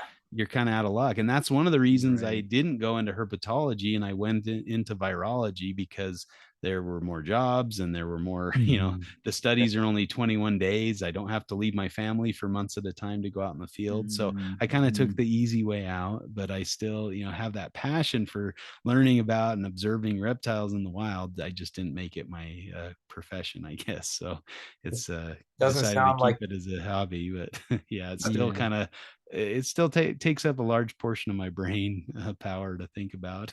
yeah, I was Sometimes gonna say yeah, I doesn't feel That sound like ties in a little yeah, bit it's to me. that ties in a little bit to that question that you were going to ask Phil before you left around balance. Oh If yeah, you want yeah. to touch on that. Yeah, absolutely. So I mean so if we go down the list of things that you're working on, so you've got your career in virology, you have your family, you have field herping, you have your own herpetocultural practice, you have Reptile Fight Club, and you have your career as an author. That's quite the list of That's shit. why I'm always tired. That's a lot. Yeah, right. So, with Yeah. that in mind, and maybe I can maybe try to make this a two-part question if possible. Mhm. So, um, do you ever get like overwhelmed, and are there any? How do you maintain like a work-life balance with so much going on? And then maybe adjacent to that, um, do you are there any people that you look to either within or without herpetoculture that you draw inspiration from, or anything like that? Hmm. Yeah, that's a really good question. I, I guess uh, finding that balance, it can be tricky. And granted, I get complaints from the wife from time to time about I'm spending too much time herping and stuff. And I think part of this I guess secret to that is that you involve your family and in the things that you're doing. So like on this last trip to Mexico, I took my second to youngest kid and got her out on the trip with me, and we went out herping together and snorkeling together and stuff like that. So that was a lot of fun. So And in cool. like my youngest daughter has really gotten into the reptiles, and she'll help me out in the reptile room, and she'll vend at the shows with me, and she's always begging me to take her on herping trips. And unfortunately, the Cool. herping trips we've done have not been very productive. We Uh-huh. spend a lot of nights road cruising and finding nothing. It's been kind of frustrating. But and then every time I go on a trip, like if I'm invited from friends or something, I'm like, I can't take you. Please, Dad, just tell them I'm gonna come. I'll sit in the back seat. I won't make any noise. I'm like, yeah, I don't know if you, Yeah. yeah. So it's getting the family involved has been helpful, and taking like I brought my wife on one of the trips to Western Australia, and she was a great herper. She did a Wow. really good job with it. In retrospect, I probably could have pampered her a little bit more on the trip. We didn't really stop to take showers that often, and she was, it was a little rough on her. So I learned the lessons there. But we were kind of young and poor anyway, so it wasn't like we could afford too much. But and the showers Yeah. were pretty pricey. But Oh uh, no. but I think too, like finding time when you can, like I ride the bus to work, and so like the bus system's free around here, and it takes maybe 10 minutes longer to ride the bus versus drive. But while I'm on the bus, I can write, and that's where a lot of a lot of the books that I've written, that's where that's taken place, is on the Wow. bus ride to and from work. So, I've got that, almost an hour a day that I would have to keep writing or read an article or something like that. So Yeah. Mhm. didn't help that I get motion sick sometimes, and some Oh of those bus no. drivers kind of suck. So, Oh. so I get a little queasy. I get home, have to like lay down for a Yeah. minute to recover from the bus ride trying to read and stuff. But, we all have the same amount of time, and so Yeah. what we do with that time. And granted, I watch way too many TV shows, that's so I mean, and things like that, or YouTube videos. And sometimes I feel like I'm resting on my laurels, just like yeah. I put in all this work and now I can just kind of be lazy or something. But I don't Yeah. know. As also, as I get further into my career, like I just got my final advancement, so I'm a full research professor now, and so Wow. Woo-hoo. I don't have to Congratulations. to do some of the hoop jumping that I had to do to get to that point, and so I can kind of take more time to do something else there. And I have a pretty successful program up at work, and doing well on the virology side. So, I can take more vacations and get away from the lab a little bit more in that. So that's why it seems like, I mean, my dad he's retired, and he was complaining that I'm doing more vacationing than he does as a retired person. So I'm like, I don't know. I just keep getting invited on trips and, wanting to get out and herp or something. So, Yeah. uh, So I mean, sometimes, in a week, sometimes, we're leaving for Costa Rica to visit my daughter who's out Oh, there teaching nice. English. So ah, I'm really excited to check out I some love Costa Rica. Central It's America. amazing. I've never been to other than Mexico, to Central America and South America, so I'm excited to get into wow, it. that'll be You have fun. any That'll be so specific fun. destinations there that you're going to, or? She's on the Osa Peninsula, so we're hanging out Oh, on that's the the best Osa. Yeah, place. right. So, Oh, yeah, I've yes. got a couple night herp tours planned, Right and on. some Nice. guides there, and then we're gonna, yeah, just basically we rented this tree house for a few nights, and so we're gonna be, and Nice. they're like on the edge of the Wow. Corcovado and stuff. So Yeah. I'll be getting out every night to take a look around. But I'm hoping it's going to be, there's going to be some herp activity, because I Yeah. contacted CR Wild, and they're like, oh yeah, nobody does herp trips in November. Like, that's kind of silly. Yeah. I'm like, Oh, it's kind of the rainy season, but I don't know, hopefully it'll You'll settle still down a see little bit. stuff. Yeah, yeah. luck will So be on your I'm side. excited. Yeah. I hope so. Yeah. Like, The that most. was another thing with my wife and I went on our honeymoon to Puerto Vallarta in Mexico, and Mhm. Yeah. so we went up to the site where they filmed Predator, and Yeah. Nice. yeah, and so we were like Legendary checking, film. yeah, yeah, right. And so we were checking out that area, and like, I'm like, I want to get out in the rainforest and go herping, find some cool stuff, and we start walking in the rainforest, and she's like, really, and just looking all over and taking very slow steps. I'm like, honey, we're not going to get anywhere if this is would you Yeah. feel more comfortable staying over here, and I'll just run out and do a little bit really quick. And so she's like, sure. And of course, I went out and saw nothing, and I came back, and she's like, oh, I saw a boa crawl into this Ah, pile of junk over here on the Of set, and I course. saw a lizard climb up this tree, and I'm like, dang it. I went all this, yeah. I went all over, and I saw like a cool bird, and that was about it. So That's yeah, hilarious. yeah, but striking that balance in life is just about, I don't know, time Mhm. management. And I think a lot of times we think, oh, to accomplish that, it's going to take all this time, but really it's just kind of little bits at a time, Yeah. Mhm. by Yeah. I mean, little steps. sometimes my my fiance Rach will mention, she's like, you're doing a lot. You should remember to like slow down and just take it easy. I'm like, dude, do you have any idea how much British Bake Show I watch? Like, I've got plenty of time, Yeah, It's yeah. like it gets a little bit frustrating. In the interest of time and trying to be mindful and respectful of yours, we've just Mhm. eclipsed 2 hours. Oh, So wow. yeah, so I Yeah. I and I'm not necessarily in a hurry to close out the conversation or anything, but I just want to be aware of that. And Mhm. so I want to ask just a few remaining questions. And of Sure. course, if Roy has any, I want to give him room as well. But one of them is, do you have any sense for like what the future holds for you, for Reptile Fight Club, and for some of your various endeavors. I sometimes I wonder about individuals, and some people seem to have, say, more very strict goals, strict ideas about where Mhm. they see where they're going in, say, 5 to 10. But then Yeah. others, and I count myself among this group of people, which is, I feel like a huge amount of what I'm doing is totally improvised and flying by the seat of my pants to a degree. I mean, it doesn't Yeah. mean I don't have some sense of what I'm doing, but I'm curious what that looks like. I mean, it's a very small Yeah. sense, but it's there.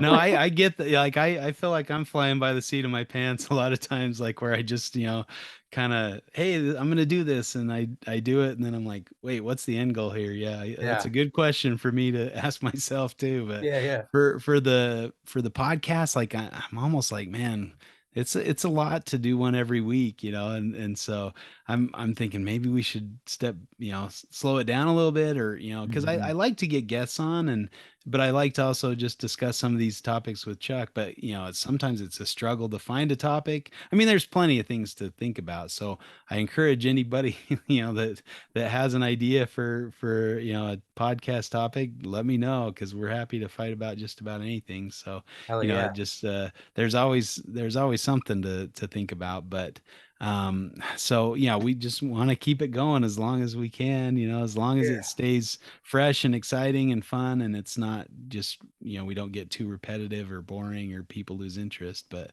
sure. mean, that's kind of the idea, I guess, is to keep it going as long as we can. I don't know, if we'll be able to sustain it. I'm hoping we can. it's Yeah, it's it's a lot of fun and I enjoy it. But yeah, it is, like, it takes time, and you got to schedule stuff and make a few different schedules work together, and that can be challenging. And so sometimes it's like, man, why am I even doing this? This is a, yeah, this is a headache, yeah.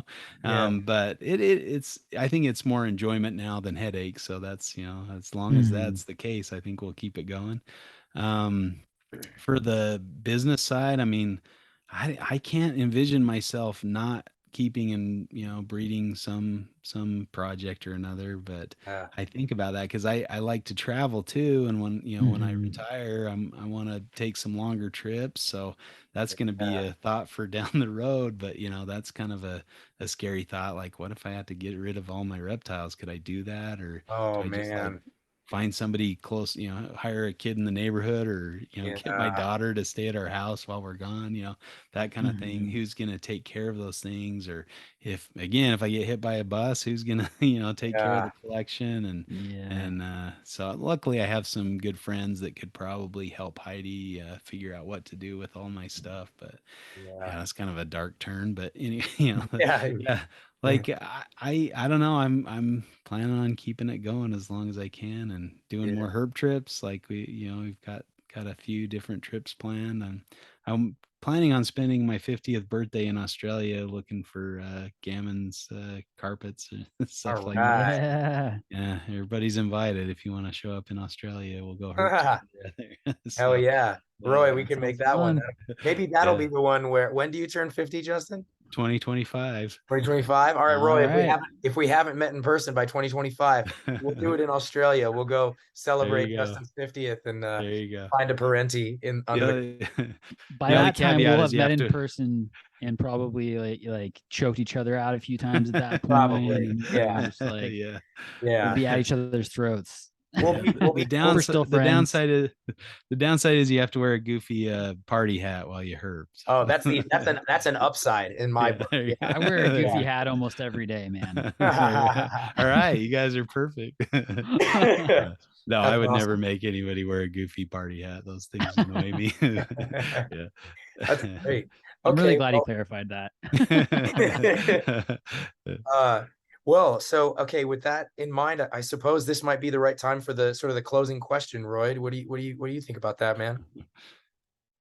I think that sounds great. Sorry, I just paired my tricolor hognose Oh, snakes nice. What an a couple ugly, days ugly ago, animal. No, I'm just kidding. and so They're so cool. Yeah. my Beautiful, little dude. male, and I'm just putting him back in his vivarium. But Cool. yes, All right. Yeah. I think the final question. It's time. Yeah. Okay. Okay. So, Ugh. the final question is one where we're kind of we've turned it into a bit of a podcast tradition. It's what we want to ask everyone who comes on the show. And the question is, why herpetoculture? And that you can feel free to take that as broadly or specifically as you like. And, you know, we've had answers, everything from Philip Tremper said it's a disease, and which was my favorite answer so far because it was hilarious. But you know, that can be societally speaking, why do we do this, or individually speaking, or for you personally, what do you make of that? Well, no offense to Phil Tramper, but I'm gonna say it's the cure, right? It's the I don't know, I love reptiles, and just being around them and experiencing them in any form, whether it's captive or in the wild, it just does my soul good. It restores me. It helps me, get through the mundane aspects of life. It helps, like if I can get out and herp, it just invigorates me. And when I get out to the reptile room, it just, it's a pleasure. Even if I'm scooping snake poop, it's still just interacting with the animals and kind of, I don't know, getting to interact with them is healing to me. It's kind of, and that's a large part of why I kept it as a hobby. I didn't want it to be like a job. I didn't want to be like, oh man, I got to go study reptiles, or I got to go, do this or that. And not to say that never happens. Like there are times when I'm like, oh man, I got to go clean snake cages. I haven't been out there for a day or two. I got to get out there and take care of stuff. So, but for the most part, it just brings joy into my life. I just love reptiles, and I don't know where it is or where it came from or why I have it, but yeah, maybe it is part disease, but I love it. It's one of the best parts of life for me. Oh man, Yeah, beautiful. really well said. Oh Yeah, yeah, Thanks. I relate that's to that great. protectiveness of Yeah. it too. Like Yeah. I was on track to, I was planning to go to UC Berkeley to become a herpetologist, and Mhm. I was gonna do it, and then I just started to see the kind of like the competitiveness and the Mhm. politics, and I was just like, I love this too much to let it get sour, and Yeah. I didn't do it. Oh, there was a I changed my herpetologist mind. guy. He got his degree in herpetology, got his PhD. He finished up at the university, and he had a collection of animals, that he'd been keeping while he was doing his PhD. And when he finished, he pickled them all, and then moved. Oh my When he God. had to move, he just pickled all his animals Oh and my left them in the gosh. collection of the university. I'm like, holy crap! Thank goodness I didn't go down that route. Like, if that's the way you get, like. God, That was the biggest thing, is like, I didn't want to be pickling, and like, Yeah. that's heartless. No yeah. offense. No, It's I too was special to me to let it get like that. exactly. Yeah. So, It yeah. there and again, not to protract that question too long or anything, but Sure.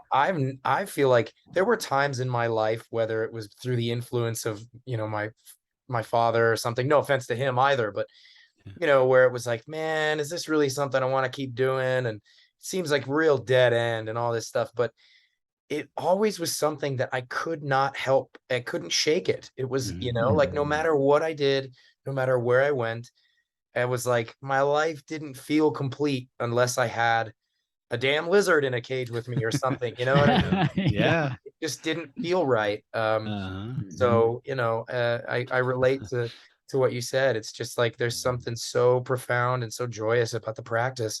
It's so integral to, I feel like it's such an integral part of who we are as people. Yeah. Those of us in the community anyway. Yeah. Yep. It Those of us can with the work. contagion. Yeah, it can work the other way too. Like, I know that when I've had an animal die or something Oh that's been yeah. really important to me, and it passed away, you kind of get down in the dumps. You're like, it's almost painful to go out to the reptile room a little bit, Yeah. and it can be a risk. I think there are some cases where people have kind of just gotten too depressed about it or something, and then the whole thing suffers. So, we are still dealing with live animals, and we need to kind of shake it Yeah. off and worry about the rest of the animals that are still alive and well and happy. But that's Totally. for the most part, I found nothing but joy through thinking about or interacting with, or seeing them in the wild or whatever, reptiles, or yeah, the Wow. the Yeah, It cure. man. seems like that's just kind of true of anything that a person loves, is that loss becomes a part of it at some point, you know? Yeah. Yep. Yeah, absolutely. Yeah. Well, Justin, that is I think a great way to close out the conversation. That was an absolute joy to talk with you about all this stuff and share stories and things. Can you tell Thank you people so where they much. can, where they can find you and the Reptile Fight Club? Sure, yeah. Reptile Fight Club's on the Morelia Pythons radio network, and it's kind of crazy to see all these networks. Like Yeah, I kept looking for your podcast, and I'm like, I do a search, and it always brings up animals at home, and I'm yeah, like, well, what's going on? And Yeah, yeah. I was like, I forget about things until it's like, okay, I want to listen to this, and then I can't find it.